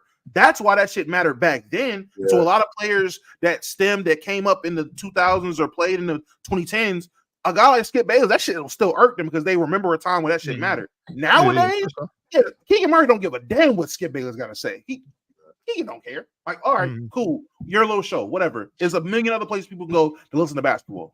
That's a fact. Yo, more I think on it, it's actually more disrespectful that he just compared Jason Tatum to Scottie Pippen. That's actually out of pocket. That's a top 10 player all time. Kidding, Ron. and also, Phoenix brought up a good point. Jaylen Brown and MJ have the same left hand. Yo! That's hilarious. Back to the top of the Super Chat. I also think it's interesting too that this dude said that I fell off as in this basketball talk. Meanwhile, you dudes spend all this time in here talking about me. Mars always got legit logic. Damo got legit logic. Ox got legit logic. Meanwhile, you dudes in here insulting me. Meanwhile, you dudes in here talking about me when I fell off in this basketball talk. So thanks for the follow. Thanks for coming through and seeing us every day. We appreciate you, goofies. Thank you very much, guys. Well, in my defense, though, I am extremely logical. Thank you. We appreciate you, dudes. Absolutely. Mm-hmm. I'm not letting Ox get that off. That's crazy. Jamaica's Ross Cloud Choice said Ox would belt to ass Swiper on the court. Big Ox. Would you? I don't know. Man, Swiper don't even wear no gym shorts under his damn jeans. I know he ain't ready to hoop. I'm not ready to hoop. I got a bag in the car. I wasn't going to say that, Damo, but whatever. What? Jameer Toussaint said Ox could be 28 to 35. 43 is wild. Great health, man. 43 is the new 33. Water, man. You know what I'm saying, man? You know, see LeBron James, 43 to new 33. Juice, man. I stand up. I don't really got to say that Swiping not no hooper, so I'm not gonna talk about me playing against Swipe. He ain't no hooper, so that's not really I don't get no stripes for whooping Swiper on the hoop court. But so when LeBron James was a senior in high school, you was in your second year of college. Well, we don't got to talk about my age, bro. It's not that big a deal. Let's talk about some basketball. Yeah, let's do that. Context Clues said thoughts on the LATimes post. We did this already. We talked about this. Uncle Terry said, "Who's more clutch, Luka or JT?" How many times are we gonna do Luka and Jason Tatum? It's crazy, right? It's what's hot right now. Who's more clutch? Who's the better scorer? Who's the better player? Who's more impactful? Who's the MVP? Yeah, brave. I'm like, geez, talk about something else. Talk about Cam Thomas and how he been hooping him. I'm about to say y'all can't compare no other two players. It has to be Tatum. Right. Everything Luka and JT. Like, there's no way you guys find that entertaining. They're trying to rile Chill up. That's all they're trying to do. And it's not working. There's no way you guys are entertained by just hearing Luka and JT every day. But what it's doing is, Mars, to your point, it's motion, brother. That's what it is. Right. Because we got another super chat. Thank you very much for the dog. I got another Luka comparison though. This time it's not JT, but it's another light-skinned player in the NBA. From Adentuji Akinde said, I don't think the national media folks watch the games. They just push narratives. Stephen A picked Brunson over Luka in MVP rankings, and he has a vote. I'm sure I'm sure that goes on. That they got somebody who watches games. It's kind of like somebody doing homework for you in school and just giving you the rundown on it. Yeah, I'm sure that's going on. They have researchers for sure. Yeah, I'm sure that's going on. Yeah, I'm sure. You care about what they say in their opinion if they don't even watch it. Like, I meant to take Stephen A's MVP vote or Defensive Player of the Year vote or All NBA ballot serious, and he has other people watching the games for him. Nah, make your own opinion. What y'all should take serious is slapping that like button. Facts. Y'all make sure you don't slap the like button, backhand the like button. And do the same thing to the subscribe. Abuse it. Take all your frustration that you may have in life out on that like button. Also, scan that QR code right down there in the bottom right of the screen, right below Chill, and go check out playerschoicemerch.com. Also, Big Ox. Big Ox will be on playback tonight. Sure enough, will. So y'all go tap in with him. It's gonna be a good game. It is. I'll be doing the Iowa versus LSU game. Oh, nice. Tap in. Trevor Paul became a member today. Shout out to Trevor Paul. And then he also just shot through a super chat and said, tell them goofies how it is, Chill. but who is your favorite team ever and most fun to watch? And who is it this year? Mine is the 04 Pistons. That's a good pick. That's a good pick, Trevor. That's a good pick. I like you, Trevor. Always Celtics. Dot it down. Always Celtics. The March 2024 Houston Rockets. 92 Bulls. Damo, you got a favorite team to watch? Favorite team all time to watch? Yeah. Oh, yeah. The 2019 Lakers. All right. With Lonzo and B.I. in them? With Lonzo, B.I., Bron, Jay Hart, Lance Stevenson, JaVale. Yeah. Mike Beasley. Yeah, that was a great time. That was for me. It was a lot of my favorite like role players on the team with my favorite player and on the team with my favorite upcoming player. I was in heaven. And Bron and Lonzo dropped triple doubles together. I remember that. I have one YouTube intro. That is the intro. Like it's literally the side by side dunk of LeBron and Lonzo, and they did the same dunk in the same game. Yeah, that was my intro. Yeah, great times. Anime Lecture Hall said Damo is cooking ox. That whole post is coded racism. That's a fact, man. But the bright side, at least they're trying to hide it now.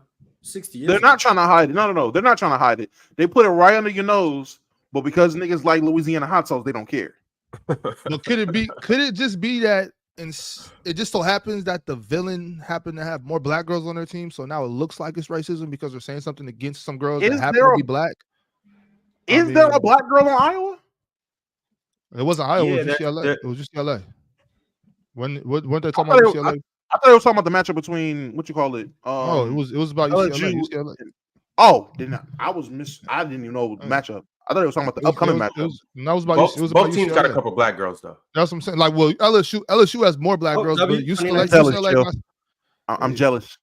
That was when James and Lonzo Ball. That's Brandon Ingram right there. They came down here in 2019. I would frame that picture. That picture would be framed right back there. I was there. Yeah, but yeah, there's some black girls on UCLA. Damo, don't you owe me one of the pictures? Don't you owe me? All right, man. Look, you either want the Cash App, you want the Mona Lisa. You got to pick. You don't get both. All right, look. Let me get half in the Mona Lisa. I'm not keeping half. Damo, you don't even like the Mona Lisa. That's the game LeBron had 50, isn't it? I bought the Mona Lisa. What are you talking about? I don't like it. I bought it. Damo, come on. Let me get the bitch half off. My mama done seen this. It ain't going nowhere. I had to explain that shit to my mama. I'm not letting that go nowhere. All right, for sure. We'll talk. Something gonna be. Nah, right here. I need something right here. I'm about to say, I don't think you can put it right there in the camera. That's not gonna work. Yes, I can. Andra 15789 said Jokic at 24 was a rotation player behind Nurkic.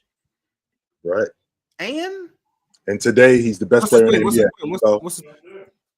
That this is what he was. It's about Jokic and Luka. Is that what it's about? Yeah. But today he's the best player in the game. So I mean, Jokic at 24 was the bubble year, so he lied. But all right, I guess if you pay money, you can say whatever you want. Yo, even in the chat, y'all got it misinformed. I got the article right here talking about UCLA. So Swiping Nation 357 said Mars can overcomplicate fixing a PB&J. I don't like them, by the way, but I don't think I overcomplicate it. I just said if James Harden is a point guard because of his responsibilities, let's just make sure we're consistent with calling other guards who have that level of responsibility, other players who have that level of responsibility, point guards too. That's what I said. If that's overcomplicating it, I mean, I guess, but just asking for some consistency. SMN R&DM said current Luka over Prime Harden in playmaking. I think he's a better passer. I don't know if he's a better playmaker. Kai said Luka is James Harden with playoff translation. James Harden translates to the playoffs.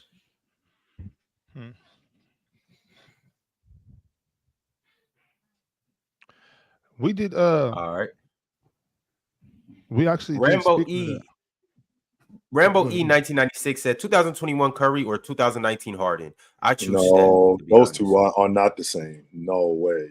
I mean, I don't even think those two are comparable, to be honest with you. I mean, of course, Curry led the league in scoring that year. He had a 60-point game. He wasn't doing what James Harden was doing in 2019, though. He was not. No way. James Harden was more impressive to me. But I don't know. I think Steph was the best player in the world that year. So in 21? Mm-hmm. I think it might be the only year he was the best player in the world. I think it was definitively, like, or without a doubt. Well, I don't think best player in the world has been definitive since LeBron stopped being the best player. But I think 19 and 21 are the 2 years where Steph has. Well, I mean, 15 and 16, he has an argument if you like LeBron's regular season performance and whatever. But 19 and 21 are the 2 years where I think I'd have Steph as the best player in the world. Okay. How many guys can you say it's definitive that this dude is the best player on the planet? How many times can you say that about guys? LeBron, like 10 years. Like definitively, like no one would argue. Like no one would argue. Like 10 years. If we're being honest, there's no question this dude is the best player on the planet. All that. So LeBron, Shaq, maybe Duncan, maybe. But I'm not sure. LeBron, Shaq, Kobe MJ, should have a year too, but y'all gonna act nasty. No, because definitively means no one would argue. People would argue. People are arguing LeBron and Kobe. People were arguing Duncan and Kobe. Do I think he was the best? Yes. Do I think everyone just unanimously agreed? No. LeBron unanimous. Shaq was unanimous. MJ was unanimous. Hakeem in MJ's absence, I'm pretty sure was unanimous. Yes. Bird, I think, was unanimous. Magic was unanimous. In 87, it was official. Kareem? Jabal was unanimous. Kareem was, of course, unanimous. Was Moses Malone unanimously the best player in the world in 80? Nope. Fellas, I got to get through the rest of these super chats, though. Jake's from State Farm says, start bench cut defense. Bobby Jones, Anthony Mason, AK-47. Right, quick, chill. Go ahead, Mars. You got it. AK-47 starts, Bobby Jones bench, Anthony Mason cut. There you go. We got new members. I mentioned my man Trevor Paul became a new member. SMN R&DM also became a new member. And King Shada 442 has been a member for 6 months. Shout out to them three, especially King Shada and his 6 months of work that he's putting in the chat. Shout out to him. He's a veteran. Mars, to answer your question, at the end of the 83 finals, you were goofy if you argued that Moses wasn't. If you argue that Moses wasn't the best player, even though Jabbar was still awesome, you were a goofy if you didn't think Moses was the best on the planet. Yeah, that's what I was asking. That was his third MVP in what, 4 years, I think. Yep. And then the Finals MVP. That was back to back too, by the way. That was back to back league MVPs. Liban Ali said, "Imagine after all this, Embiid wins a chip, and people gonna switch up. I'm trying a ring. Like people gonna switch up on Luka if they win a ring. People gonna switch up on Embiid if they win a ring. People gonna switch up on Jason Tatum if they win a ring. It's just what's gonna happen. Like, whatever. It's just how it goes. Not in '83, Leaf. No, not Bird and Magic were not close to Moses in '83. No, they weren't Big there. Versus said, "Is it crazy to say that Luka is a PG Jokic, point guard Jokic?" I think it's racist. All right. Liban Ali said, "Mars, do you still believe in the Suns?" I believe they exist. Damn. D. Drawn said, "Darius Garland, worst point guard in the league?" Question mark. Oh, that's terrible. Come on, man. He was as a rookie. So that was what, 4 years ago? He was. There was a time where I think Darius Garland was the worst point guard in the league. Now, as a rookie, yeah. I mean, like Scoot Henderson. I was about to say Peyton Manning threw almost 30 interceptions as a rookie. So I mean, that I don't.